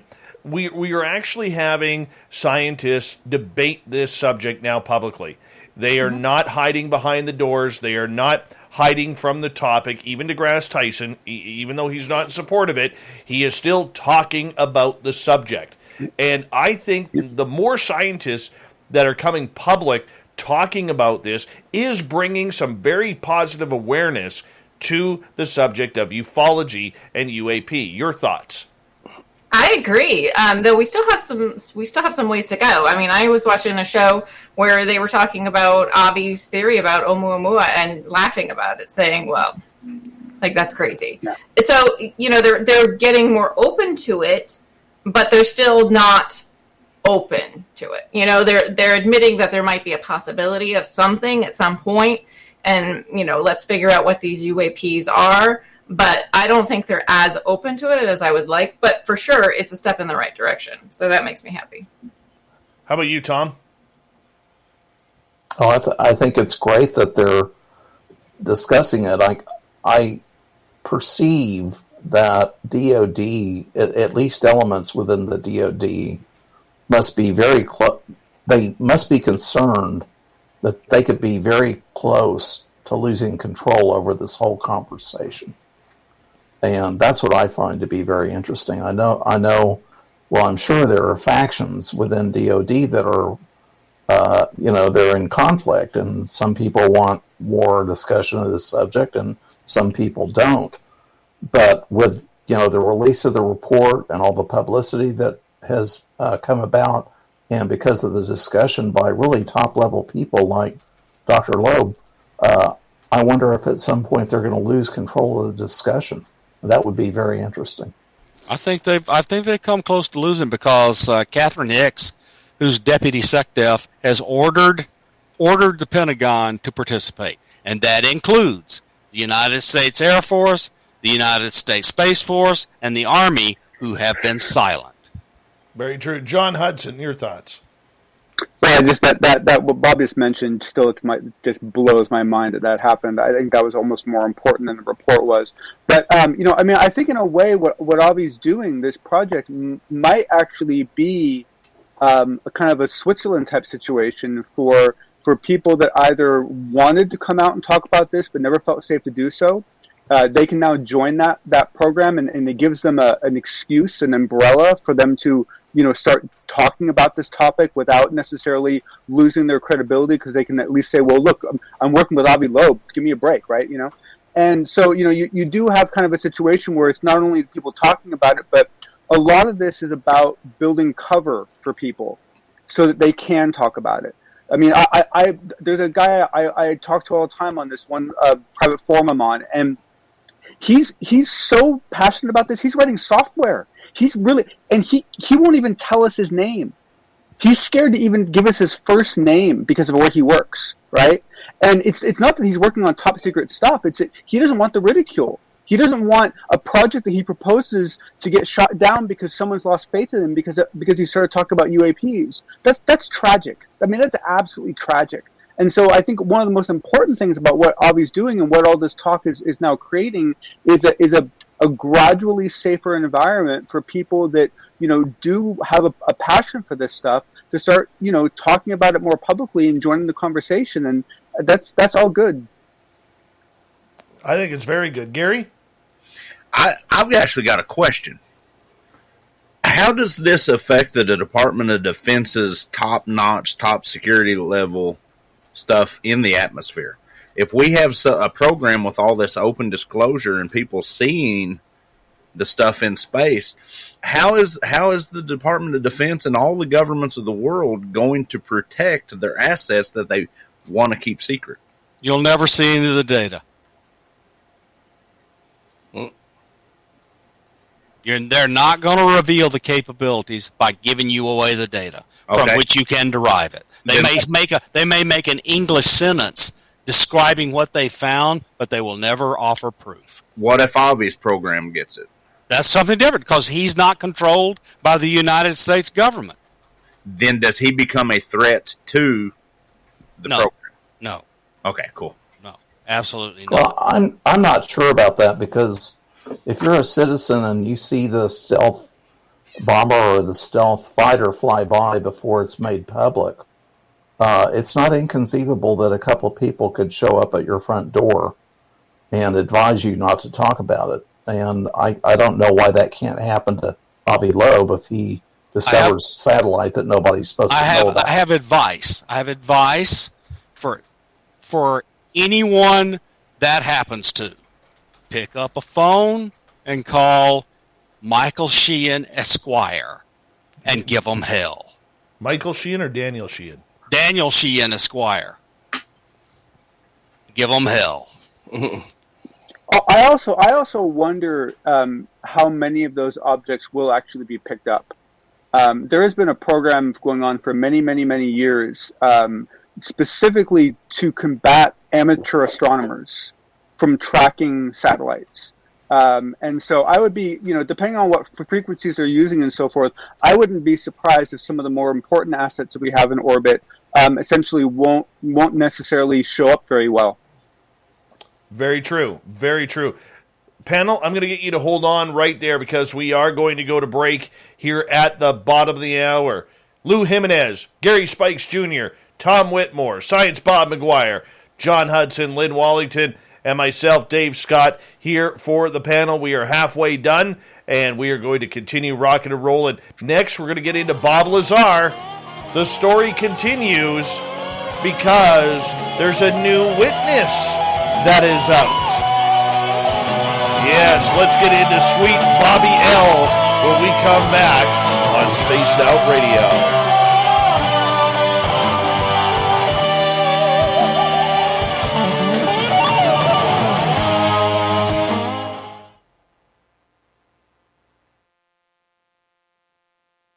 Ago who told me this story that maybe he shouldn't have. And Bob, you might be able to tell me if there's any accuracy to this, but what he told me was that his father quite some time ago was responsible for one satellite program where he had to essentially calculate all of the times that the sun would glint off a certain panel of that satellite, so that they could actually fire a small jet to change the position of that satellite to avoid that flare, basically just to avoid any glare from the sun bouncing off that satellite and being seen from the ground.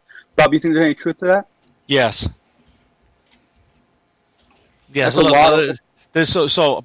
People do not understand how bright the reflection of the sun is off of solar panels.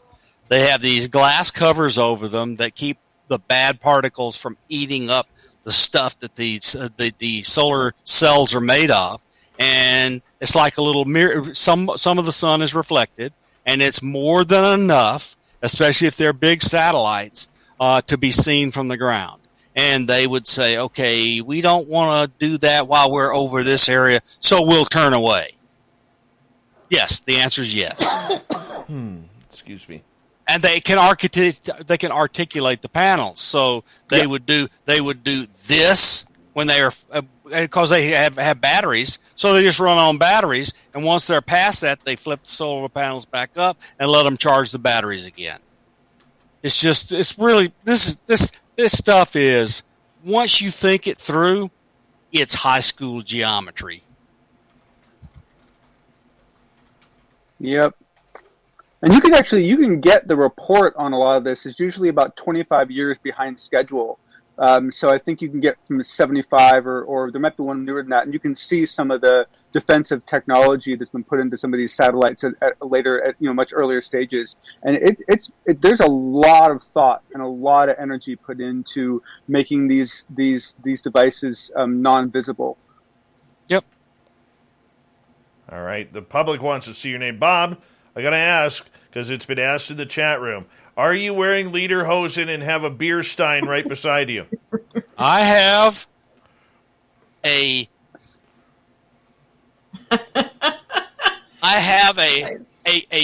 Harry Potter cup because I love Harry Potter, and there's the Marauders map, so that's not a beer stein, and I'm not wearing lederhosen.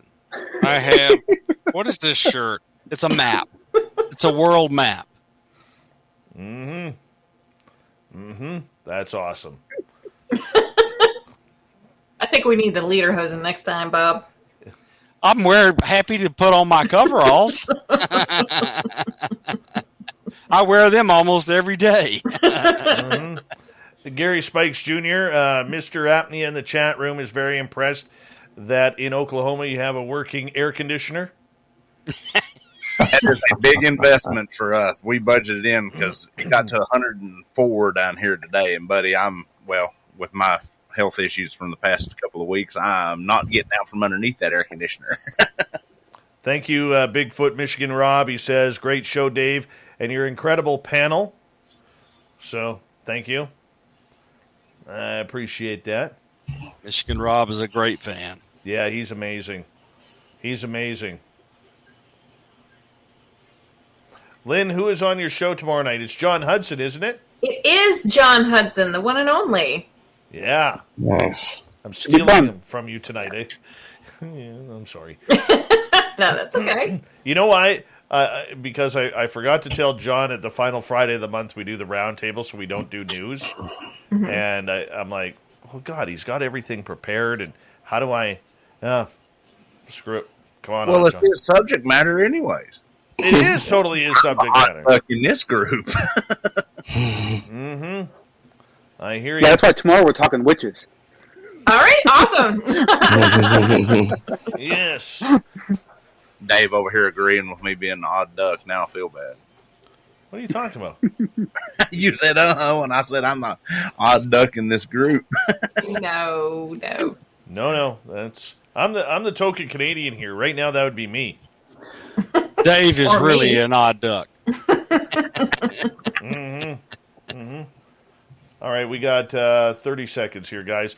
Big thank you to Guillermo, to 509er, Science Bob, Patrick, Carl, Brock, Murray, Jeremy, Andrew, Tim, Filth, Kevin, Gabe, Dave, Justin, and Cat Chaser for the amazing super chats. Really appreciate it. And we're going to fire things up here in a few seconds. So thank you so much. Here we go, everyone.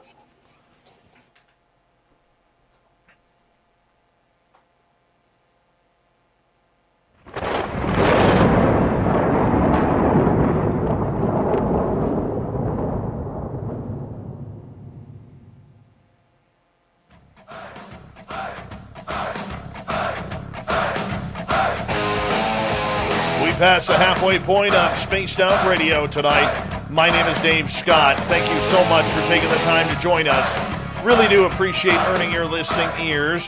Want to remind you that if you missed portions of this show or others, check out our free archives by going to youtube.com/Spaced Out Radio. Do old Davey the favor, hit that subscribe button. Our website is spacedoutradio.com, where we have a plethora of features for you, including rocking out to Bumblefoot and reading up on Captain Shirk's SOR Newswire.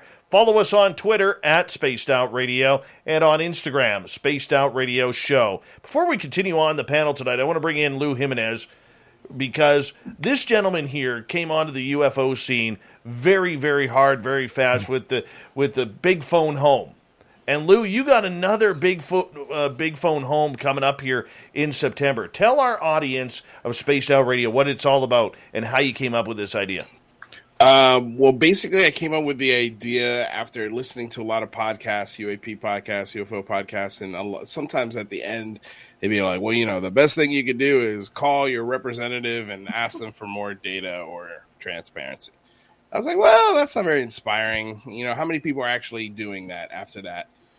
And that's kind of when it popped in my head, almost like an 80s telethon, like Live Aid or something. I was like, oh, how cool would it be if we can get, all of the great voices in the UAP community to come together on the same day and encourage their fan base, encourage their followings, their colleagues, to call Congress and have a list of demands, because we're taxpayers and we have a right to this information. Whether anyone likes to amend it or not. It's also a bipartisan issue. It's a really great way to talk about politics, but without getting into really heavy arguments, because look, Marco Rubio's interested in this, and so is Hillary Clinton. Total opposite spectrums, and they like this topic, and I think they would find a lot of common ground if all they could do is talk about this topic for 2 hours, and then they could talk about whatever they want after that. So like things like that. So this Big Phone Home, we're going to be doing for 3 days, and it's going to have 3 different focuses. The first day will be, folks like you, Dave, hopefully come on the show the day of, and again, encourage your following to call Congress. We're going to have a website where you can easily get in contact with your local and state representatives, and demand congressional hearings. It's time. Like, we want congressional hearings. We want them as soon as possible, and we want to let our representatives know that this is what we want. So the first day will be, voices within the community, podcasters, YouTubers, personalities, things like that. And then second day will be Science Day. We're going to have Avi Loeb and a lot of members from the Galileo project. We're talking to, I got to talk to Rich Hoffman. He's been on the show before as well. We'd love to get the SCU and any other scientific organizations to come talk to us on that day and encourage science to call Congress and, ask for congressional hearings, because I think it's important. And then on the third day, this will be Labor Day weekend, by the way, so in about a month, we're going to be doing veterans and current military members come on the show and give us their perspectives. So we're going to try and do the whole gamut of the UAP discussion. I mean, my big thing is the way I determine whether or not UAP information is good enough is, can I lay it at the desk of my senator and convince them that this is worthy of looking at? If it doesn't meet that standard, I try to not spend too much of my time on it. So, that's our biggest focus. And yeah, I mean, we need as many voices and as many people doing this as possible. You don't have to just call. You can email, you could write, you could tweet, which is insanely useful. There's a lot of things that we're going to be doing that'll be great to activate yourself. It's a great day to, you don't have to go anywhere. It's super easy to do. You feel really good after you're done doing it. And it's a progressive step forward to moving the ball on a political spectrum down the field. Fantastic. I think it's very similar to, go for it, John. Sorry. I just wanted to add that one of the coolest things that you did for the last one is a lot of people had no idea how to do any of this. And so, you created this great website where you could go in, you could put in where you are, and it would give you a list of the numbers that you needed to call. It gave you example script. I mean, it hand fed you the entire process so well that you had no excuse not to do it. And while that doesn't sound like a big deal, it is. It really helps people. And It was an awesome thing for you guys to do. Man, I appreciate it. Yeah, it was a lot of work to do that. I mean, we focused on 8 congressional committees and subcommittees that specifically have to do with the topic of UAPs. So that way we're not wasting any time of congressmen and senators that have nothing to do with this topic. So we're really focused on those 8 committees. And then it's all hands on deck. It's gut check time. It's look in the mirror time. If you really want this information, you're going to have to help us demand it. And so we're going to be doing it for 3 straight days, and we hope you join us. It's a free event, and everyone's welcome to come. And yeah. Where can my listeners you sleep this time? Listeners can find it. Well, right now we're building the website, so we're redoing the website, so it's a lot more user friendly. I mean, the last time I did this, I was by myself, and now I've got a great team of folks helping me out. So I would say in the next week we'll have a website up, but the website will be www.thebigphoneHome.com. You can check out my channel, Unidentified Celebrity Review, and we'll have updates coming all the time. We've got a poster that's got names of the people who will be there. Yeah. Dave, I'd love to add your name to the list. I would love to be there and get conversation going, man, because it's important. This is so important. Look, you cannot go and sit in front of a committee of Congress and lie. Right. You cannot do it. And this is why it's being fought tooth and nail. We need hearings. Yeah. And also Christopher Mellon and Lou Elizondo have been screaming at the top of their lungs now for 4 years. 4 years they've been screaming for help, and they need us. Like, they need a sea of people to be bothering Congress about this. They really do. And it's going to help them a lot when they go into these meetings, when they go into these conversations with senators and lawmakers and high level government officials, and they bring in these pilots. It's going to go a very long way for us to get more information. Even if a lot of it's going to be classified, more data is more data is more data, man. And more data is a good thing. And you only need one committee chairman. Just one. Yep. One committee chairman can order hearings, and it happens. So I just want to make sure everybody knows we are competing with a resurgence of COVID, and between $1 and $3.5 trillion on infrastructure and voting rights acts. There's a lot of stuff going on.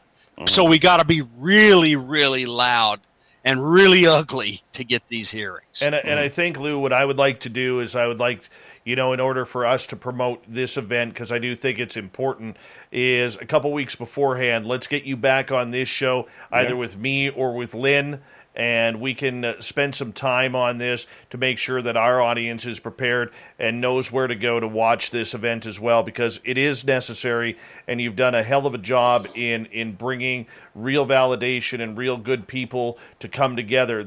We're always screaming, why aren't we coming together? And somehow Lou Jimenez comes out of nowhere.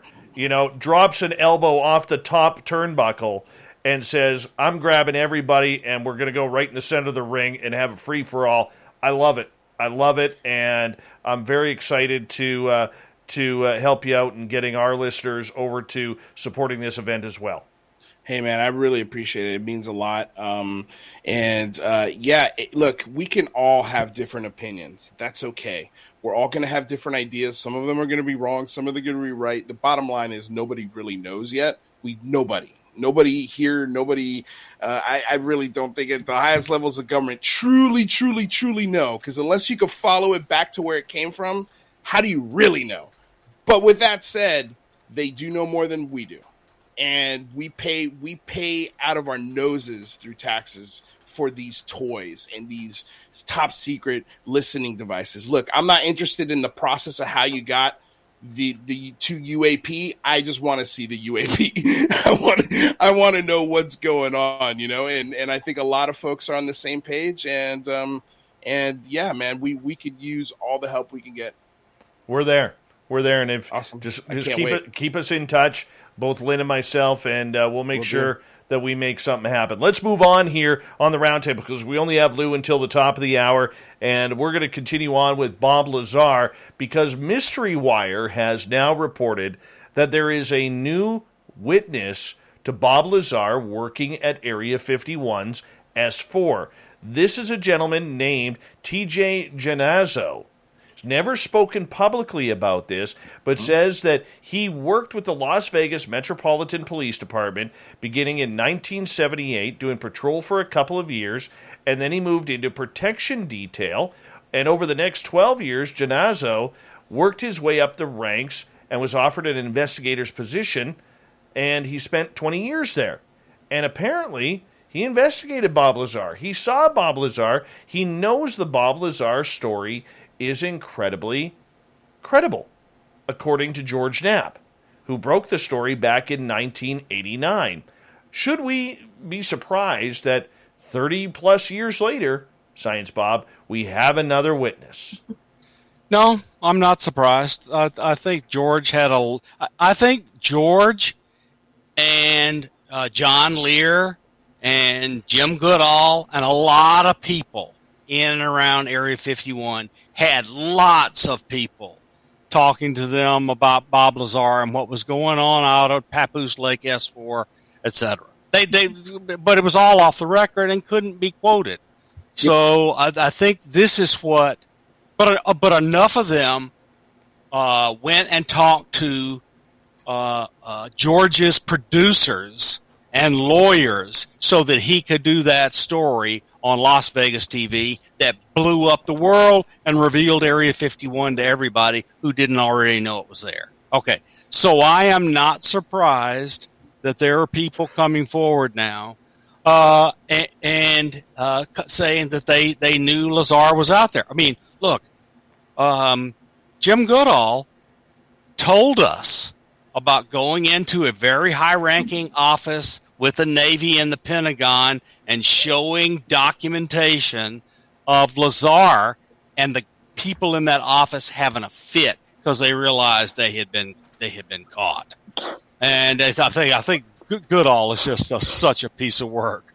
Story. It's a fantastic story. So, and he saw all sorts of stuff in Bob Lazar's house before Bob Lazar was ever on TV. We're talking about diplomas and other things that he had from when he was in school. And he was zeroed. He was erased by a professional eraser and made a fool of. I think he's just lucky. I think he feels lucky he got out alive. Okay, so my opinion is Bob Lazar was hired and worked for EG&G. I have no clue what his job was, but he was probably an EG&G contractor working on projects out at the test range.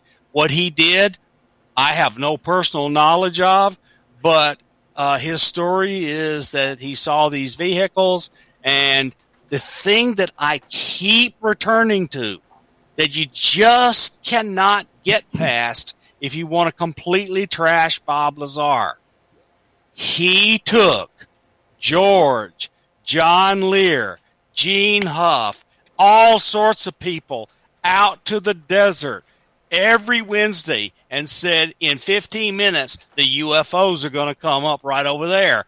Every time until the government confronted him. He had to have access through some means to the classified test schedule for whatever those weird things were that have flown. And now those videos have been subjected to stacking. So the individual frames of what was there have been stacked on top of each other, and guess what we get when we stack all those things on top of each other and stabilize them? We get a perfect flux liner. Absolutely. So I'm just telling you, the Lazar story, we don't know all that's behind it, how much of it's true, but pieces of it hang together. Tom Whitmore, you've been silent for way too long. We got to poke you because you haven't even blinked, man. We weren't sure if you were frozen or not.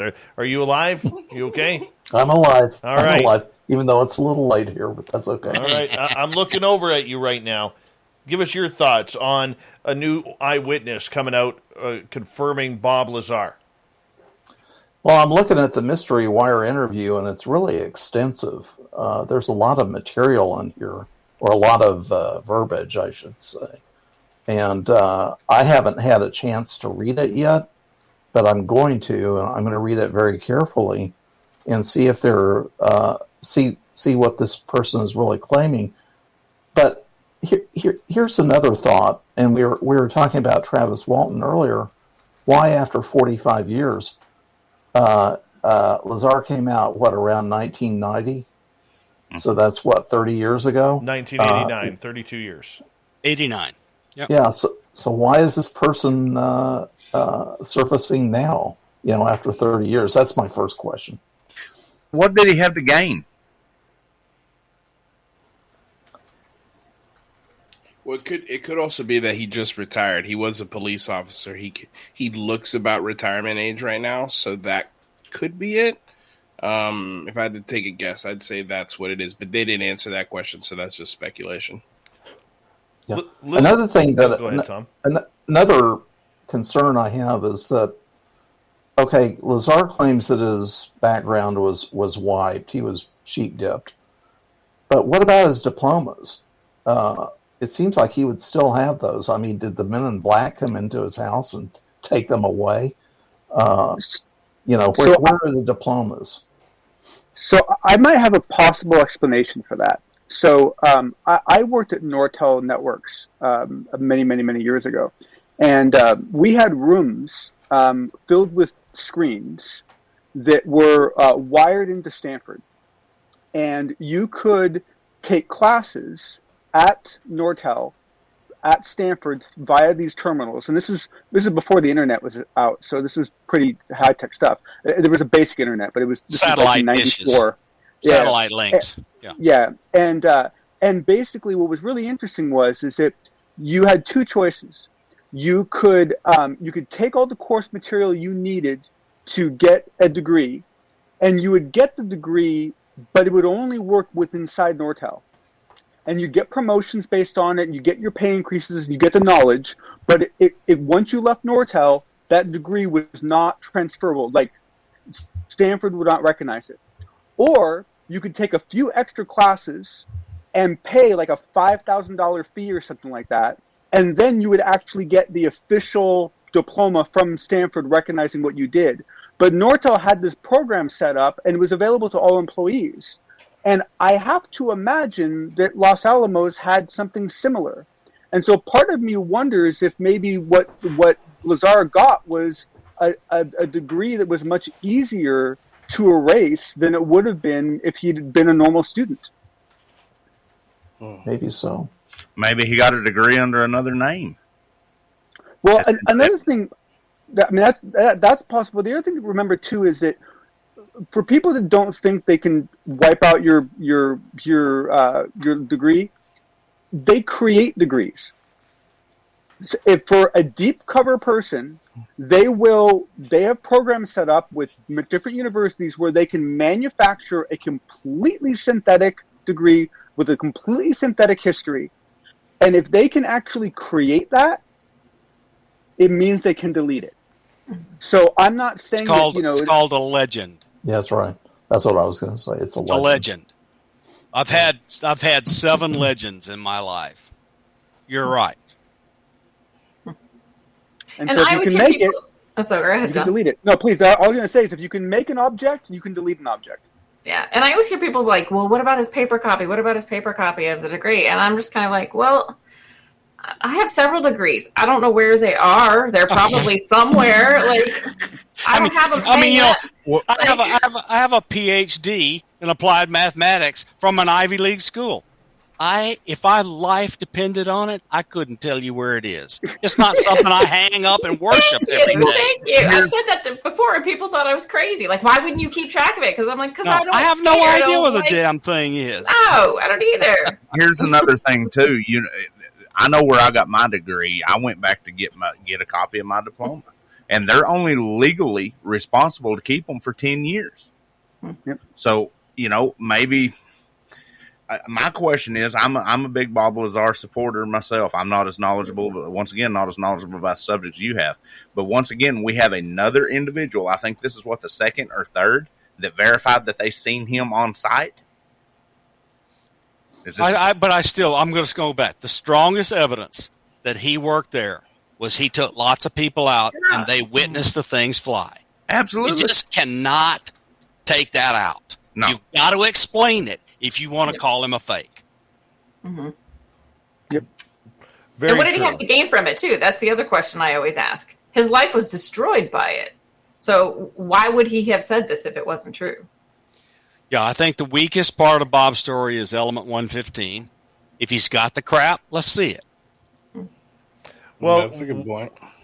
Last night, we were talking about Bob Lazar in the story and the fact that KLAS has never retracted the story. I look at this as from a complete media back side, knowing how the media works. With my, you guys are talking master's degree. I'll throw in my little broadcast journalism diploma here. To throw. I just want to feel special. I'm just going to say that, right? But the fact is, with his Marvin the Martian hat on, yes.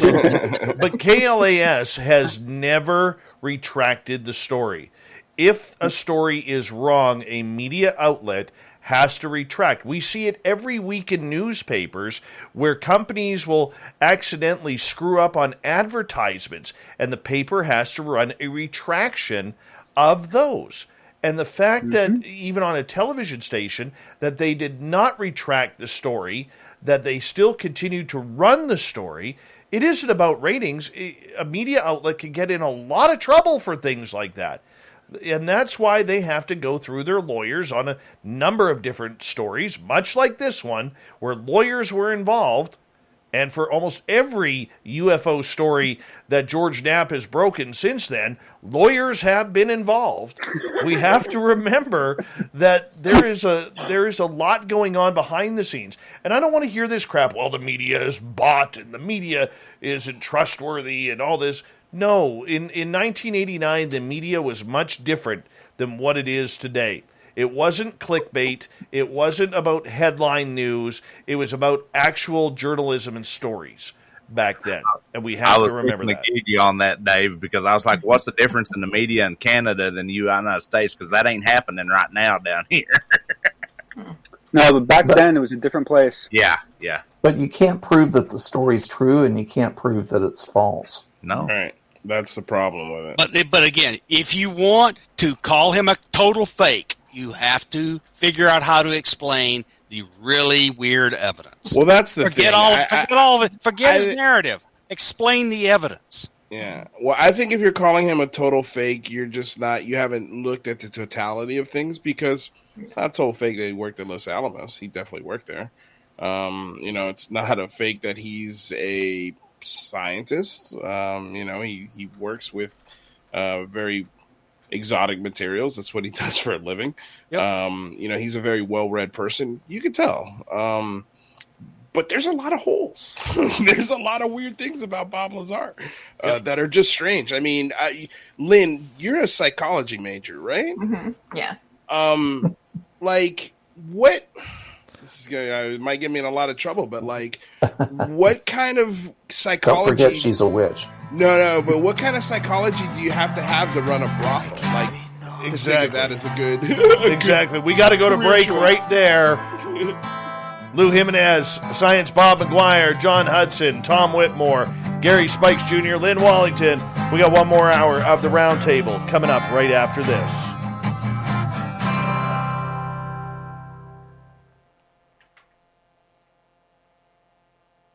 All right, we're clear, guys. Have you guys ever heard? Has these messed up pieces in his story. Like, I mean, everyone has seen the videotape of him pleading guilty in a courtroom to running a brothel. Right. Okay. So, yeah, that doesn't help his story. But you got to explain the stuff that does if you want to totally wipe him out. No, I don't want to totally wipe him out. I'm just trying to figure out. No, I'm not talking about you. I'm not talking about you. I'm talking about other people that want to completely wipe him out. They have to explain the stuff that supports his story. Let me ask you this. If he did not work at Los Alamos, how in any situation, is there any way that he could have been at the right place at the right time to see the aircraft fly away in a pattern? He would have had to been there every week. Okay, you're making only one mistake, and I don't want our audience to get confused. None of that happened at Los Alamos. All that happened at Area 51. Yeah, but I'm saying when he worked at Los Alamos, that's what got his foot in the door. So he had to been at Area 51 at the perfect time and in the perfect place to see the airplane fly. Then he had to go back to that. If he was faking all this, then he had to go back every week and catch it at the perfect time and the perfect place. What person has that kind of time to build a farce? To me, that adds more credibility that he did work there. No, he did all that while he was still employed by them. That's what I'm saying. Well, he was being gutsy as heck because, I mean, they don't take prisoners out there. I mean, there are signs, even back then, all around that place. If you come in here, we have the right to kill you. Yeah. That's what I'm saying. That to me, that even gives more credibility to a story. That you got to explain that away if you want to say he's a nothing. Well, we know for a fact he was employed at Los Alamos because he's in a damn Los Alamos phone book. Yeah. Mm-hmm. Yeah, no, you can't debate that part, but Christopher Millen did give kind of an explanation as to why he might have known about secret flight tests going on around Papoose Lake in Area 51, and maybe a little eavesdropping at a local watering hole where a lot of pilots and folks hang out. Oh yeah, that's possible too. Absolutely possible. But you got to explain it away by something like that with evidence if you want to wipe him out. Right. In other words, if you can source where he got the schedule, then you can wipe Bob out. Right. But until you do not have the evidence. You gotta have the evidence. We've also seen a creep over time. For a long time, the argument was he didn't actually work at Los Alamos, right? Then finally, enough evidence came out. Okay, fine. He worked at Los Alamos. Well, there's no way he would have worked at Area 51. Well, then we found out that any position he held at Los Alamos, he would have needed a Q clearance for. So the fact that they gave him a Q clearance, right, means that he had some credibility and credentials that allowed him to get such a thing, right? That would then give him that statement. Your hypothesis is incorrect. So, at Lannell and Oak Ridge and other places, I can go right there right now today, walk on the Oak Ridge or Lannell campus, take you into a cafeteria, and show you 50 Chinese citizens. They don't have Q clearances. You don't need a Q clearance to run a house of prostitution. No, you don't. No, you don't. No, but what I'm saying is... Or a degree in physics. No, but what I'm saying is the fact that it was hard for a lot of people to believe he could get a job at Area 51. But if he had a Q clearance while working at Los Alamos, but we don't have any evidence we do not have evidence that he had a Q clearance. He could have worked at Los Alamos without a Q clearance in a low-level technician function. Well, George Knapp did walk on Los Alamos with Bob. And he walked him around. Yeah, he walked him around to the labs. No clearance, Bob, no badges, just walking around Los Alamos like no big deal. So there's an ad that was placed by the contractor EG&G. No, EG&G. For a technician very much like what Lazar would have had by some of and like it specifically said on there that you had to have an active Q clearance for that role. And so that's the logic that came. And I also know that Los Alamos got in trouble in, I believe, the late 80s or early 90s for the fact that they were requiring too many of their employees to have Q clearances that didn't necessarily really need them. That they had a habit of requiring a lot of people to have Q clearances just to work there. And so that's where the hypothesis came up that even if he had not been a physicist, even if he'd just been a technician, he would have still needed a Q clearance. I mean, I was being sponsored to get a Q clearance, and all I was doing was consulting with them over network architecture and data center design. Oh, that's crazy. I'm sorry. John, I'm sorry. That's not correct. You would have been required to have a Q clearance to work on their networks. It carries Q cleared data. Mm-hmm. Well, but Lazar also claims that Edward Teller opened the door for him. Yes. He has a fairly convincing story that Edward Teller took a liking to him and made the phone call to EG&G. And Edward Teller called you, at EG&G, I think you'd jump, wouldn't you? Yeah. Yeah. That guy, I mean, it's close to a god as you had in that world. I mean, I don't think anyone would have said no to him. All right, guys, hold on. Lou, are you sticking around? I can stick around because my lady just went to the restroom. She's good to go if you want me to stick around. Yeah, we'd love you to, man. Let's go. Hang on, man. Come on. Let's do it. Hang on. All right. Well, I'm in. Thank you to all the super chatters out there. We're going to continue on with hour number 3 here in 5 seconds. So sit back. Here we go.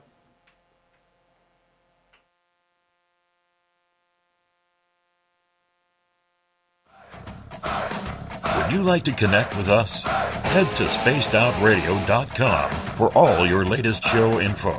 Now, back to Dave Scott and SOR. Here we go with the third and final hour of Spaced Out Radio tonight.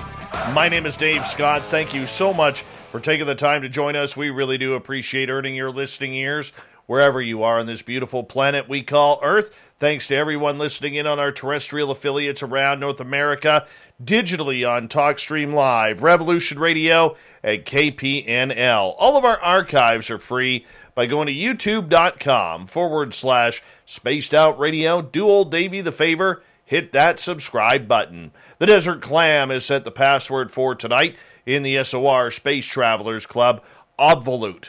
Obvolute is your password. Use it wisely, space travelers, as the Clam sets the password each and every night right here on Spaced Out Radio. Our website, spacedoutradio.com, where we have a plethora of features for you, including rocking out to Bumblefoot and reading up on Captain Shirk's SOR Newswire. Follow us on Twitter at Spaced Out Radio and on Instagram, Spaced Out Radio Show. We continue on with the SOR Round Table panel tonight. We have, from the weekend show, Lynn Wallington, Gary Spikes Jr., our YouTube guy. Yeah, he's known for making our YouTube channel just a little bit better than it was before. Tom Whitmore, Science Bob, Lou Jimenez, and John Hudson are here. And we're debating Bob Lazar. Now, Lou, you had a question for Lynn right before the break about being a psychology degree. Go ahead. Well, I just always found it interesting because I was like, man, what are the odds that I mean, we're not talking about just a Q clearance. We're talking about the most high-level clearance ever, right? Because you're seeing space material, craft, a whole hangar of them, possibly a body. So, like, I always wondered, well, the psychology of that, would a security, would the government grant somebody who has the capability of opening a brothel, and what kind of mindset do you have to be in to actually choose that as a career choice? You know, like, that's not, you know, like, I'm assuming his upbringing as a child wasn't normal if his career choice was, I think I'm going to open a brothel. But they were legal in the state he did it in. I am not saying that's it's the point, oldest right? profession in the world, right? I'm not shaming the profession. I'm not knocking the idea of making money that way. That's not what I'm saying. What I am saying is to collect money, to set up the rooms, to do the security cameras, to hire the women, like to run a brothel. What kind of upbringing do you think you had? Like, I'm assuming it wasn't very stable. That's all I'm saying. And would a company that is requiring the ultimate secrecy hire somebody that might be unstable or able to carry secrets? Clearly, he wasn't able to carry secrets because he told them, right?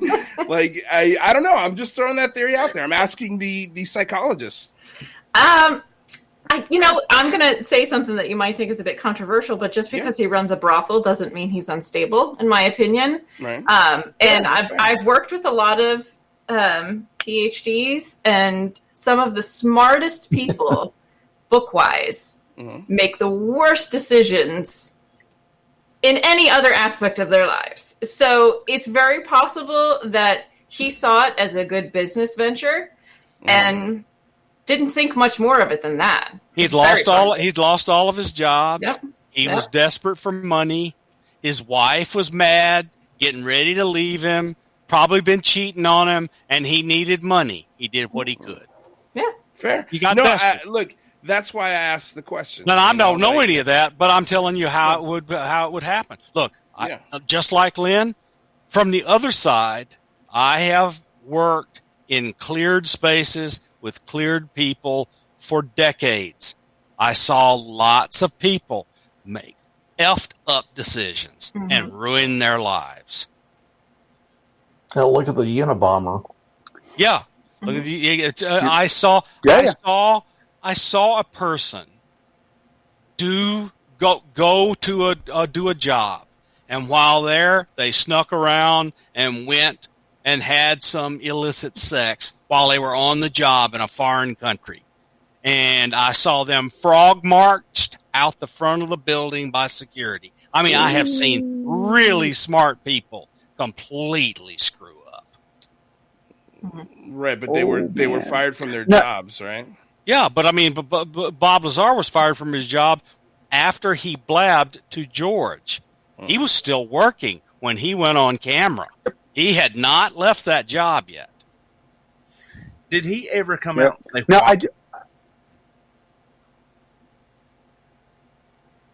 I think Bob Lazar, Bob, I hate to correct you on that, but Bob went to George to save his butt because of the death threats.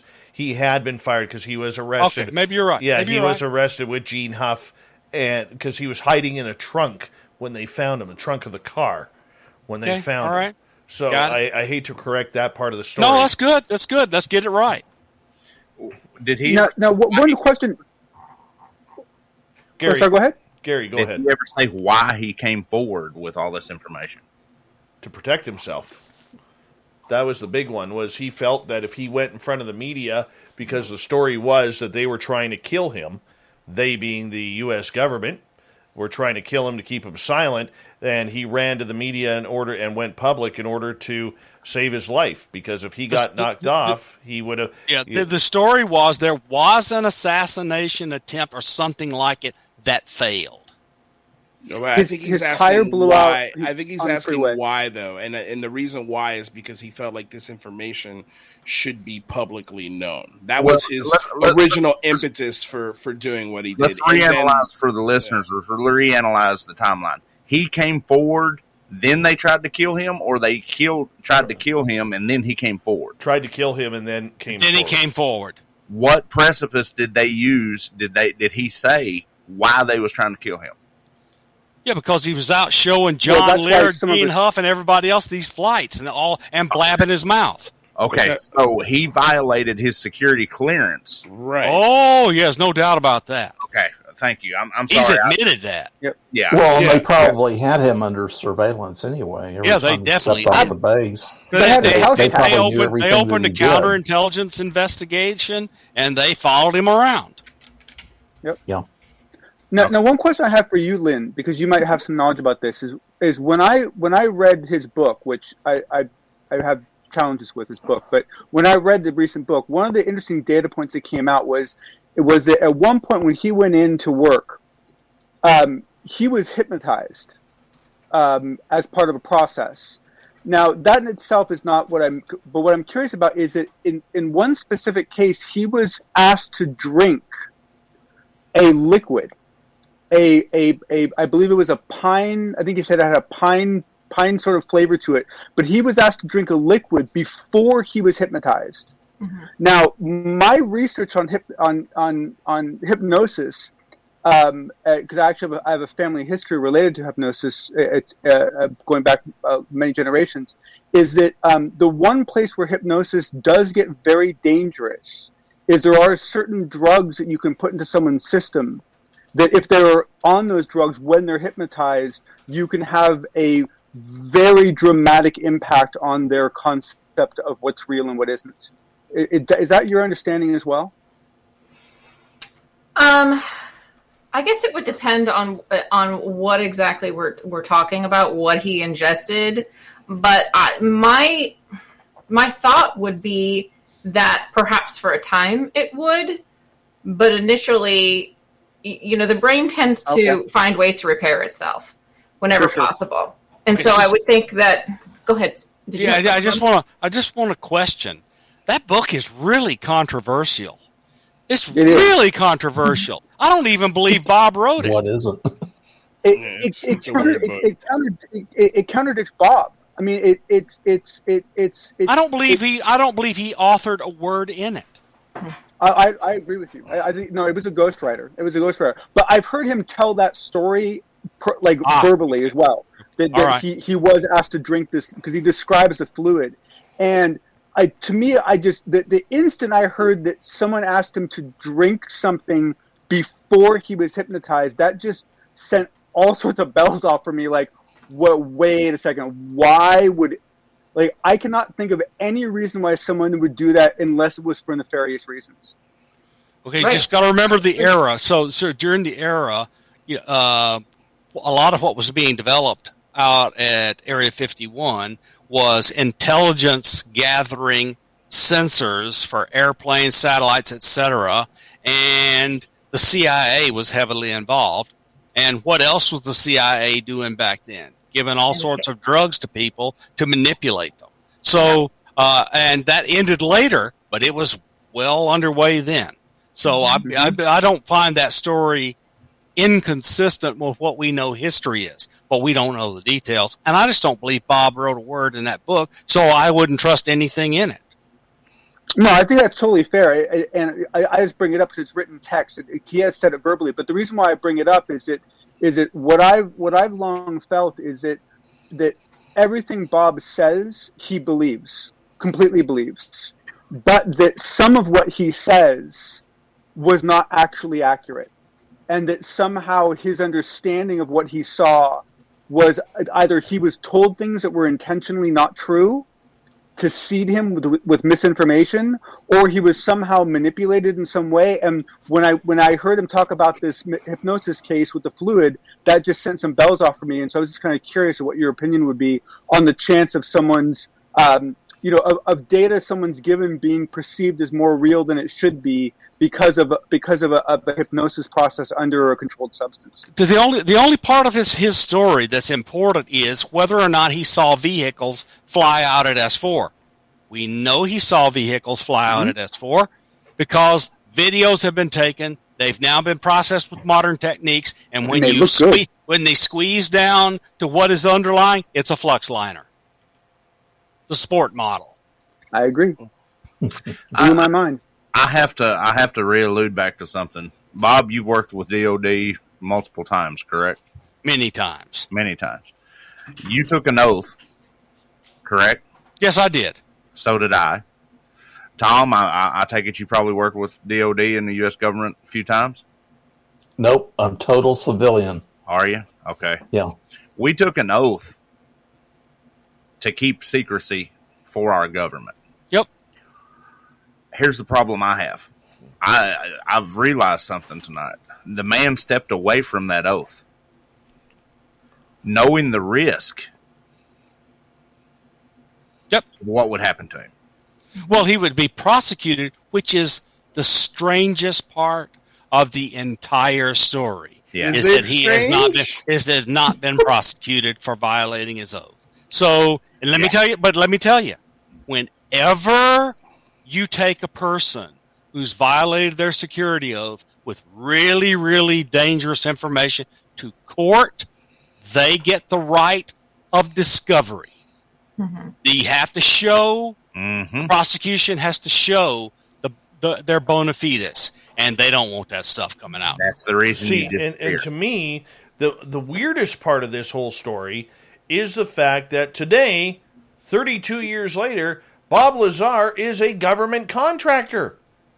So if this is somebody they were trying to kill, this is somebody who allegedly stole Element 115 out of Area 51. How the hell is he trying today a government contractor? That's what doesn't make sense to me. Maybe it's a case of, keep your friends close, but your enemies closer. If he's working for them, they have. Well, he's a supplier. He's a supplier of materials. Yeah. Yep. I don't understand. I don't find it inconsistent. Lou, I don't think anyone was trying to kill him. I think that was a paranoid conclusion he came to. I don't actually believe that they were trying to kill him. They were messing with him. They were doing all sorts of. He'd come out and find the gun that he had stashed under a seat on the driver's side, or on top of the seat. Someone had clearly gone into his car. They were messing with him. But the only real evidence he had that they were trying to kill him was he was on the road once, thought he heard a gunfire, and his tire blew out. And so he thought that he'd been shot at on the freeway. And that's what freaked him out. And that was his only real evidence. I mean, they threatened him verbally. But the only actual hard evidence he had they were trying to kill him was his tire blowing out. And that may have just blown out because he drove over a nail. And so it would blow in the heat of the desert. Absolutely. And if you believe they'd hired the mob, it wouldn't have been a problem. If you believe, exactly. And if you believe the hundreds of witnesses in Los Alamos, in Roswell, they threaten people all the time with stuff they can never do. Mm-hmm. Absolutely. They threaten and scare them, but they never could do it if the person went F you. Do we know if the episode of him going under hypnosis and ingesting whatever it was that they gave him, do we know if that happened before or after they threatened him? I believe that happened before, but I also believe it did happen after he had started taking people out to see the UFOs. But I might be wrong on that timeline because unfortunately the timeline in the book is different than the timeline that he stated, and so some of the things are out of order. I think the book is useless as any kind of evidence. I'm wondering because if it happened beforehand, they could have implanted that paranoia into him. I mean, if they were trying to threaten him, if they were trying to scare him, that would have been a really great time to add to that. But if they drugged him, does that add credibility to his story, or does it take away from it? But nothing detracts from the videos that we can now squeeze into a flux liner. Well, let me ask nothing. Let me ask this. Gary had touched on security oaths. I've never seen a whistleblower on this level not get arrested.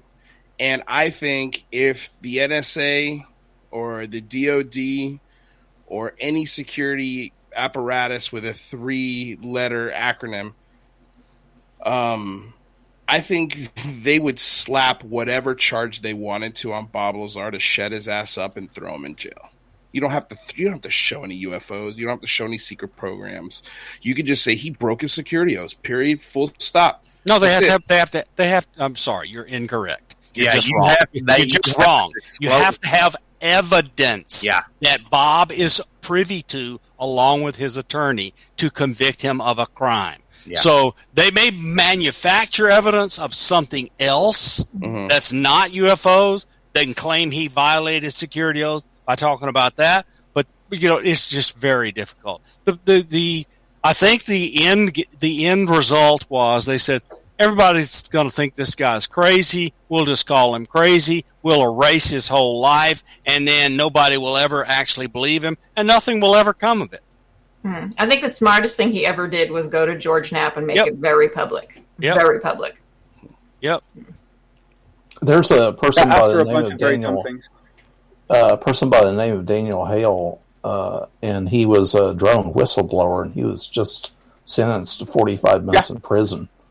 And he had given like 150 pages of documents to a journalist, about the government using drones to kill people. But that's an example of someone that disclosed what they consider to be secret or top secret information. And they had that paperwork. They had the That's the thing. That's an important point, because there are people, but there's always documents involved. Bob didn't bring out any documents. Yep. Right. It was all just what he said. Well, but he claimed to have element 115. I think, if anything, that would be what they'd want. He claimed that off and on. He got really cagey about it. If he had anything, and that's an if, I think it's very possible that they took it back at some point. But that's a very sketchy part of the story. I don't think you'd have to dig very deep to find George Knapp saying he knows it's real and he knows approximately where it is. Well, the question is it out there? And if so, the bigger question is, what orifice did he use to sneak it out? Right? Because he's going through all sorts of searches before he goes back on that Janet jet back to Vegas. All right? How far up his ass did he stuff this? and is that even safe? Like, I'm not even being... It's funny to say, and trust me, internally I am laughing right now. But there's a reality. How did it get out? If S4... At 5 o'clock, this man in Vegas blew up. Well, I think you probably already know. I mean, he could take a balloon inside, shove it in the balloon, and shove it up his ass. Wow. I mean, at that time, did they have X-ray and metal detection technology at every gate? I mean, they probably didn't. He talks about a hand scanner that he had to put his hand on that read his bone density. So I would say yes.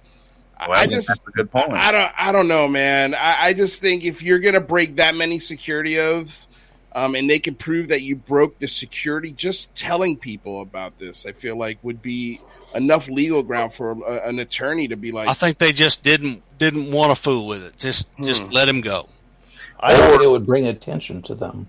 Yeah, or he was so far out already that they couldn't touch him. Okay, so look. He's telling people there's UFOs. He's taking people that show them there are UFOs. If they charge him with violating his security oaths, they place him on the base. They validate his story. Yeah. That's what I was saying. He's too far out in the open already before him. But I just think they don't want to validate it. They want to make him look like a fool. Couldn't they just say he revealed the top secret program? Then he's going to have to. Then he's going to say. He and his lawyers say what program and what evidence. Absolutely, you gotta have proof. It's a top secret flight program. You don't have proof if you don't present evidence.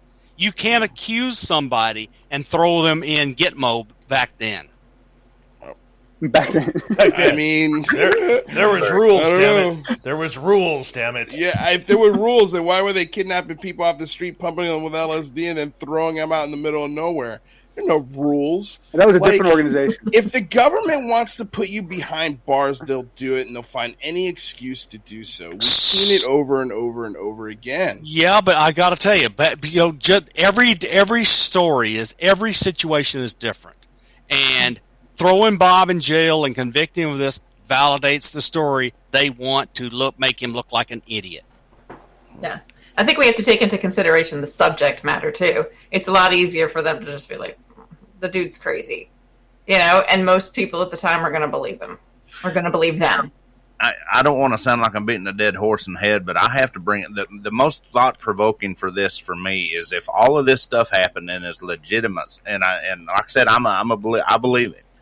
But if all this stuff happened and is legitimately happening, why is he still contracted to the United States government? He's a supplier of materials. I mean, they're buying stuff from a vendor. I got you.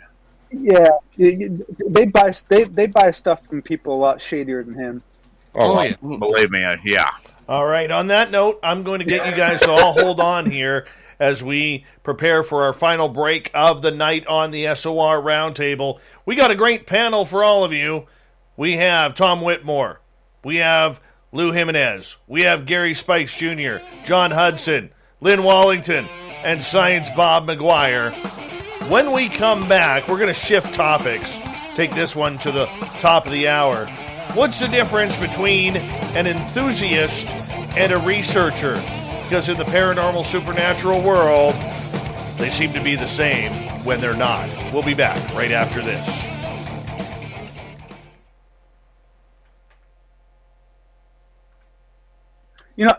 What? No, What am I doing? Dave. Oh. On this topic. What's that? I love Sasquatch. One fart and boom. At 115 flattens the I'll earth. be right back, guys. Amazing. The one thing I will say that I love is that, there was a point, at least for me, that if you believed Bob or not, basically either shut down or opened up your belief that UFOs were real. Like, his story was so important that basically if you got to a stage where you didn't believe Bob's story anymore, you didn't really have any other evidence for UFOs, right? Or even the Travis Walton story. There's been times in history where we've had these stories that are so critical that the whole program lived or died on them. And now we finally reached a point where there's so much data, there's so many stories, there's so much information that Bob could be proved false, Travis could be proved false, several of these people could be fooled, and it's okay. I mean, it would suck for them, and it would be a bummer. I mean, I think Travis is a really nice guy, but my point is that we don't have these critical point stories anymore where one story, making it or not, ends up derailing the entire process. No, I mean, look, I again, like my standard of proof is, can I put it in front of a senator? So can I take this Bob Lazar story and put it in front of a senator? No, you can't. No, but here's the thing. And you can't take Travis Walton. No, you can't take any of those. Unfortunately, you just can't. But here's the thing, is that they do inspire, and they do get people to look into the topic. Mm-hmm. So it's a double-edged sword, but I think it's a fun sword to sort of die on. If you're going to die on any sword, whatever. Let's die on the Bob Lazar sword. It'll be fun. It's a fun story. But damn it, man, there's a lot of holes in it. A lot of holes. It's not useful. It's just not useful. Yeah, it's just the Travis story is not useful. The Bob Lazar stories, and as much as I love them, Betty and Barney Hill's not useful. You're not going to take that and convince a senator. We need data and real things we can point to that a senator or congressman can subpoena and get people in front of them, and that's the stuff we have to live and die on. Right. That's the hill we have to die on. I'm with you. Now the story that Travis told, the Benny and Barney Hill story, where those stories are valuable is for the other people who've experienced similar things. Yes, I agree. Helping them feel normal. Helping them feel that they're not insane. Totally That's agree. the value of those. I don't know if Lazar falls in that category, but certainly, Travis and Betty and Barney Hill and those other experiencer stories are very valuable for helping people who've experienced that. I was completely filled with doubt. Totally filled with doubt until I spent 4 days with Chris Bledsoe. That ended all my doubts. No more doubts when you see that shit with your own eyes. That's it. That's it for me. I saw it with my own eyes. Not Chris's eyes, not Chris's story. These two eyes saw what he sees.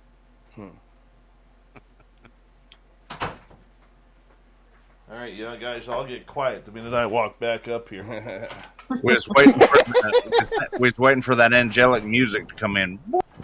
Oh, not yet. Oh, shit. What did I do here? Son of a bitch.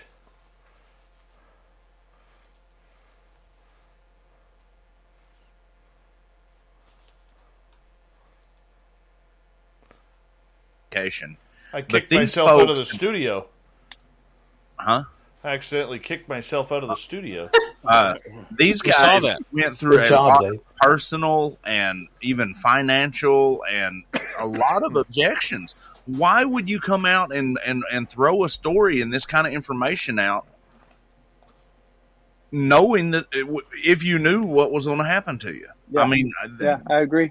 Well, I think he thought the alternative was worse. Mm-hmm. Yeah. In He Bob's did case, it yeah. to try to protect himself. That's the story. Either if you're going to believe the story, you got to believe why he did it. Very true. We got about 45 seconds, guys. There was no altruistic point of Bob. He wasn't trying to share information with the world. He was trying to save his butt. Yep. Yeah, it was selfish. Save his ass. That's what it was. Yep. You know. Hey, I want to say a big thank you to Guillermo, 509er, Bob, Patrick, Carl, Brock, Murray, Jeremy, Andrew, Tim, Filth, Kevin, Gabe, Dave, Justin, and Kat for the amazing super chats tonight. Really do appreciate the love and support of Spaced Out Radio that you guys are giving. Thank you so much, and we're going to get going here in 2 seconds.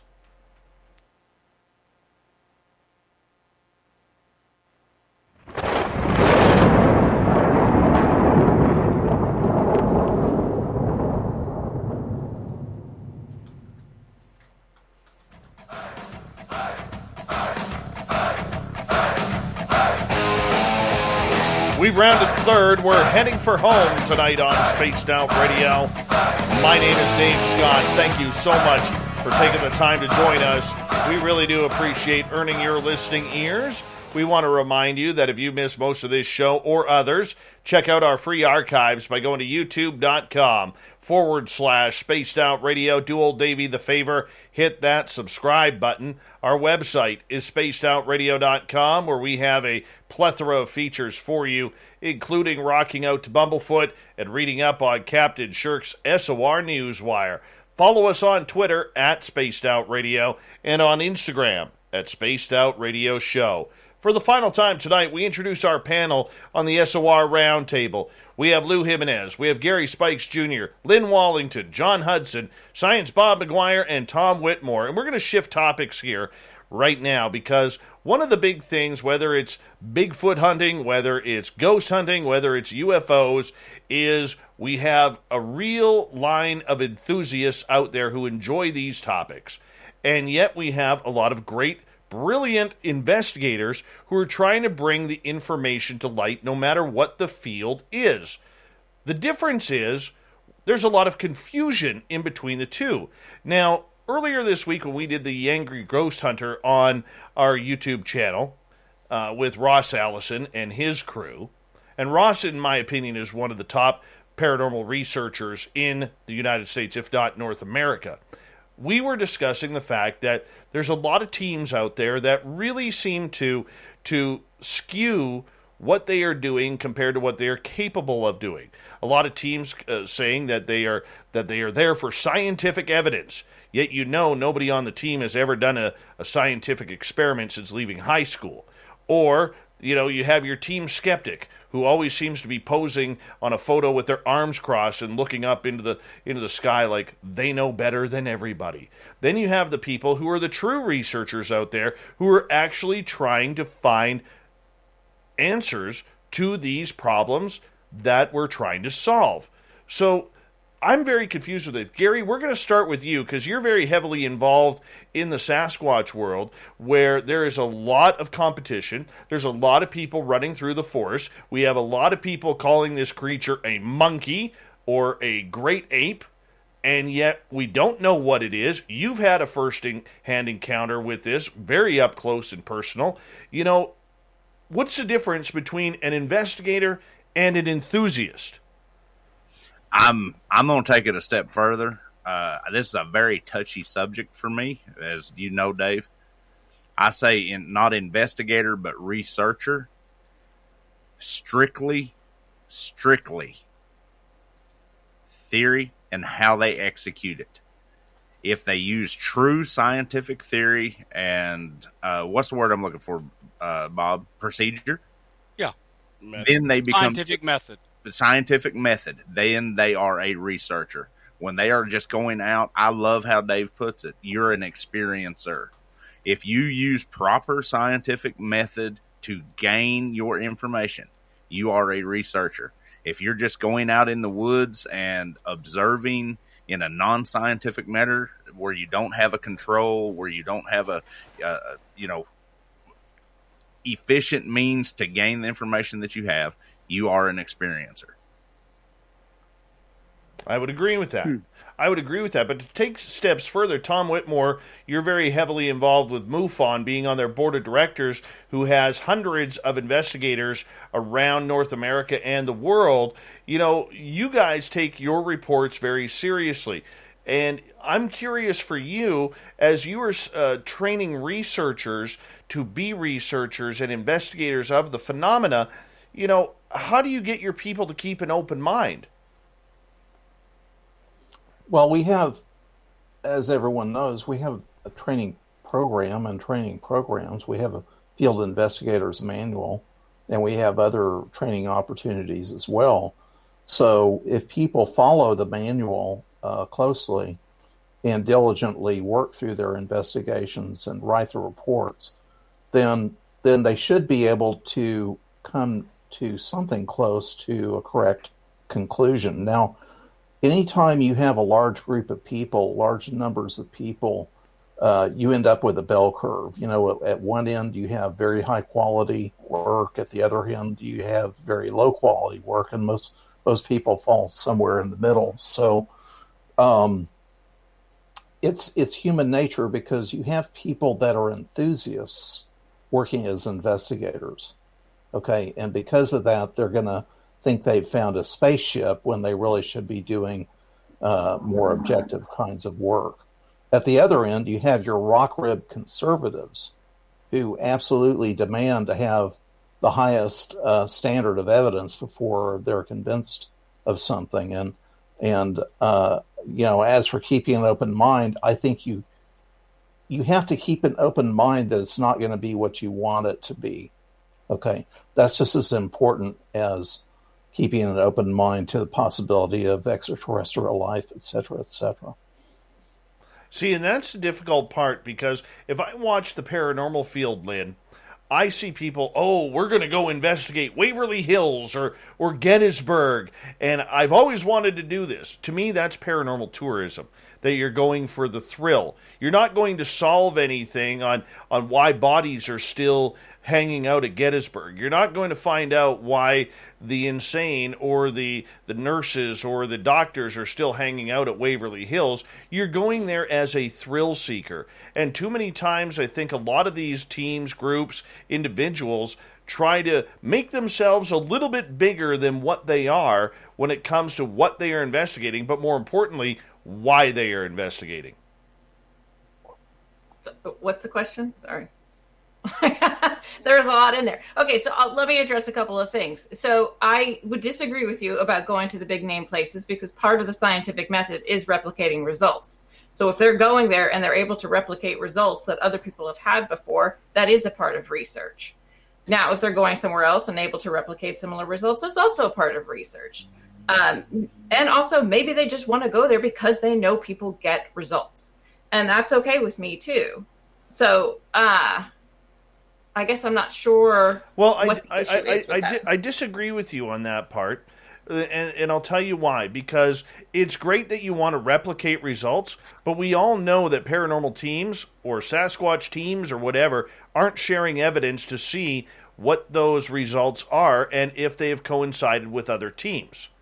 So really, the argument on that is kind of irrelevant.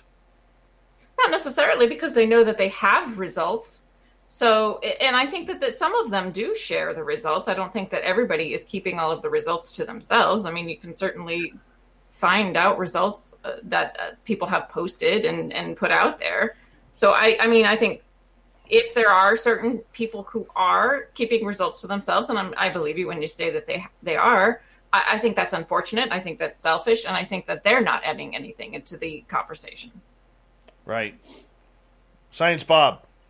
Okay, so the problem you're talking about is, I think, most succinctly captured by there are no standards bodies. There's no editorial board. There's nothing. There's no governance at all. And so until we have standards bodies, we have editorial boards with journals, and we have governance, this is just, it doesn't matter whether you're a researcher or not. Absolutely. Because you have no one controlling the expression of your work into something that will be useful to the multitude. So I'm just telling you, until we come up with referee journals, science bodies, technical governance, and all that other stuff, it's just never going to be serious. Yep. Mm-hmm. But don't we have to know what's possible in order to have those governing bodies? You can collect all the observational science data you want. Mm-hmm. But you're never going to get anywhere with trying to do interpretations that convince other people or set up experiments that can be hypotheses that can be falsified by experiments without bodies. In the scientific community. Yes. No, I agree with you. I agree with you there. But I mean, every field has been at this stage before it became authentic, and before we had alchemists. It's not that people shouldn't be, but it's not that people shouldn't be trying to come up with rigorous methods of investigation. It's not that people shouldn't be attempting to come up with repeatable standards, because when the standards come, some of them are going to be derived from what the best of the best was in that field, right? Yep. And so there is definitely value to putting in that effort. But the other challenge is that for each kind of subgenre, there's different criteria that you would set up, I mean, for example, if you're just talking about, someone who researches, some of these people that research documents, who are very document focused, right? You might have a criteria that the difference between someone who is an enthusiast versus someone who is a researcher is someone that has ever produced an original document or has ever written an original hypothesis about the source or the cause of a document. So someone who's actually produced something. You might, in another field, if you're looking at crypto, you might be looking for someone that has brought forward a unique witness to the story, or someone who has personally captured a photograph. But at some level within each genre, the difference between the observers and the actors are you actually producing content? Are you actually making anything that other people want to consume? Is anything you're doing valuable for anyone else to read or look at? And I think once you start producing anything that is of value for other people to look at, that's kind of the point you step up from a hobbyist to a researcher type person, because now you're actually producing something that's valuable to the field. Here's there's one problem with that. I'm not saying that everybody out there, but in the cryptid community, and I'm saying it, me being one of them for a long time, there has been scientific method written by PhDs and by the community standardizing information gathering. But 85% of the people that are researching are throwing that out the window, not using scientific method and just going and gathering evidence and trying to present it to the scientific community as evidence, and the scientific community will not look at it because they have not collected it correctly. That's the main difference. If we as enthusiasts could up our game and collect that evidence using the proper tools and the scientific method developed by people like Tom, like Science Bob, Dr. Jeffrey Meldrum, Dr. Melba Ketchum, all of them. I know y'all don't agree with a lot of each other, but you all have doctorates. Y'all got these things for a reason. if we up our game and present the evidence as such at the standards that they have set, then they will look at that presented evidence. Until then, you might as well just be throwing it in the closet back here. But Gary, not only are you right, but I would argue that if you really dive into your world, which I've only done fairly recently, it actually becomes very depressing.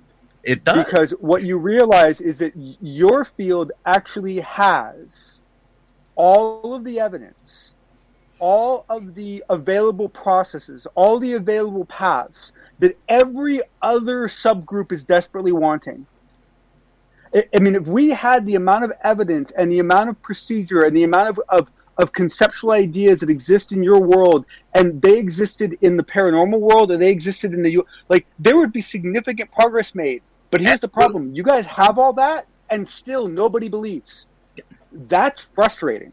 I mean, that is really frustrating. It goes back to what Bob said. There's no governing bodies. Mm-hmm. There's no way to look at this data and confirm or unconfirm. Because here's the thing with Gary: if 85% of the people are turning in bogus information, that means 15% is good information. Science is going to go. I'm not going to try and filter out 15% out of this 85%. We got better shit to do. That's where we are banging our head in the cryptid community. We are banging our head against a wall. And then you have, I'm sorry, y'all got me on a soapbox here. Then you have these folks that have no education. They're Joe Blow Schmo from out in the middle of nowhere that thinks they're a resident expert on it. And they want to call themselves, for lack of better terms, a citizen scientist or something like that. And to me, it's offensive to guys that have put in hundreds of thousands of dollars and years earning this degree, no matter what the degree is in a higher level education. And these people want to compare themselves or tell the people with these degrees, scientific degrees, that they don't know what they're talking about. But that is offensive to me. But when you're also prejudging what you were looking for, that's where it gets a little bit haywire.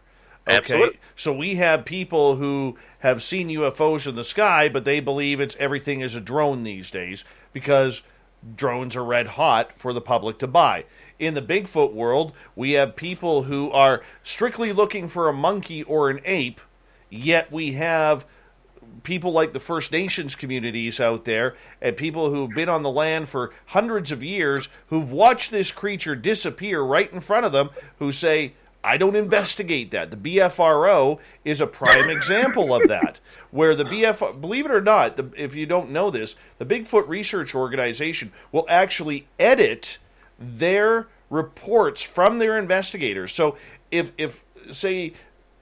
let's say Science Bob is an investigator for the BFRO, and he writes a report of an eyewitness who said, we were tracking the Sasquatch, all of a sudden a black triangle flies over top, and these creatures went silent and disappeared. There was no more noise. They were within 10 feet of us, and there was no more noise. They were gone.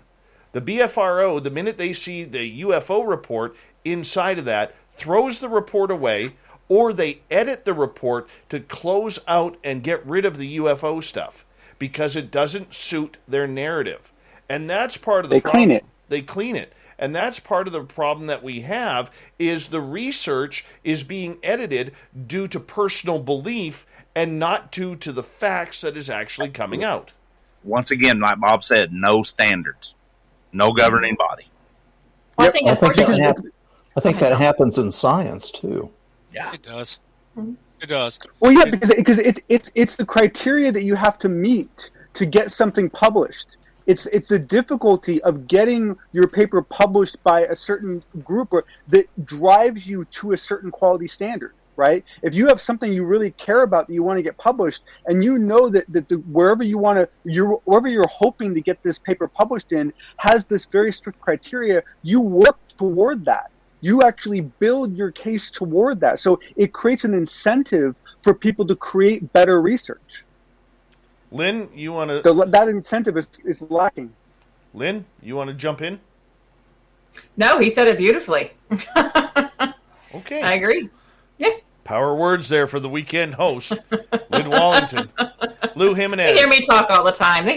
Lou, I know you're more into the UFO stuff, but I mean, we see this absolutely everywhere in these fields, and we can use the fact that there is no rule book, there is no guide, there is no organization that has really grabbed a hold and said, this is the way you do it. But, I'm going to look at you here for a quick second, because you're not a scientist. You're much like me. You're an enthusiast. I'm an experiencer and an enthusiast. When I go look for Bigfoot or I go to ghost hunt or something, I don't even care if I have gear. I just want to see and experience something.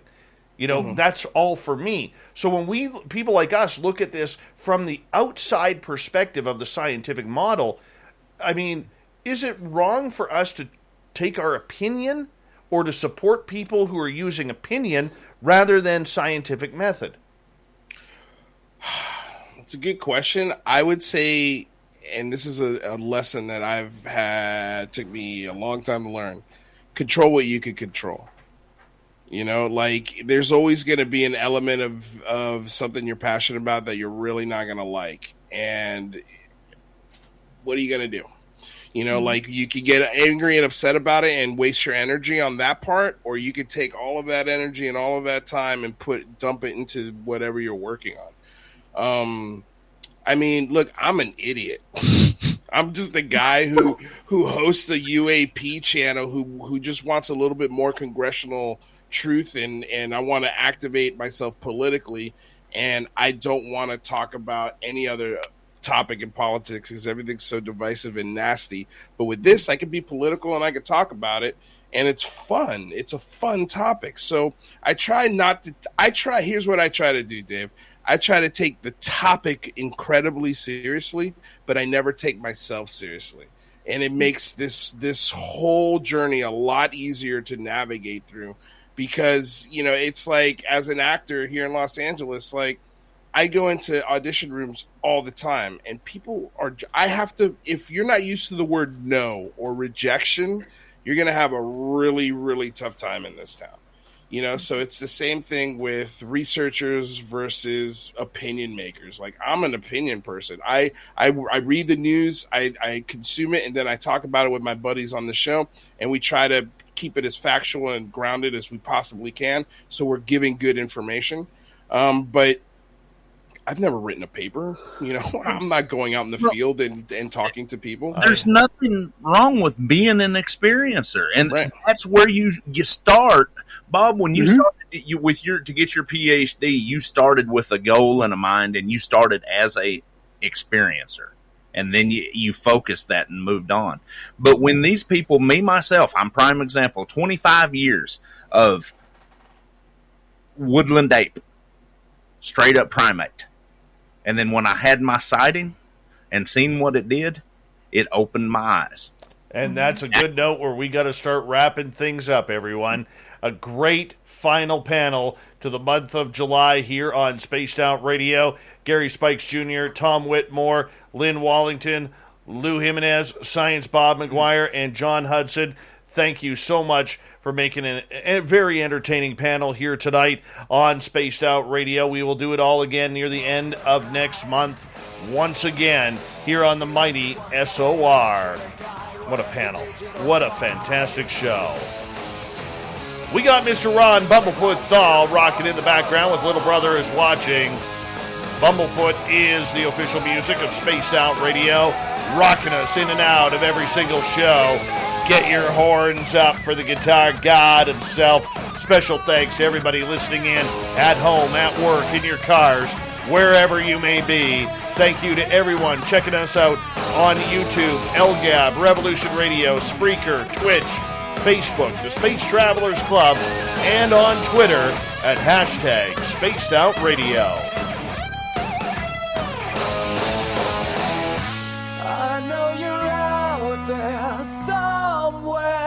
Remember, this show is copyright by Spaced Out Radio and SOR Media Ventures Limited. Thank you so much for choosing to share your evening with us, because together, my friends, say it with me, we own the night. Mr. Bumblefoot, we need a favor. We need you to take us home.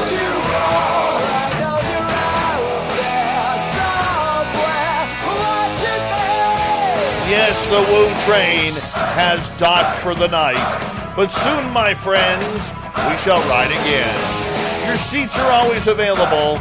Your tickets never expire. And if you want to bring a friend, we've got room for them too. Good night.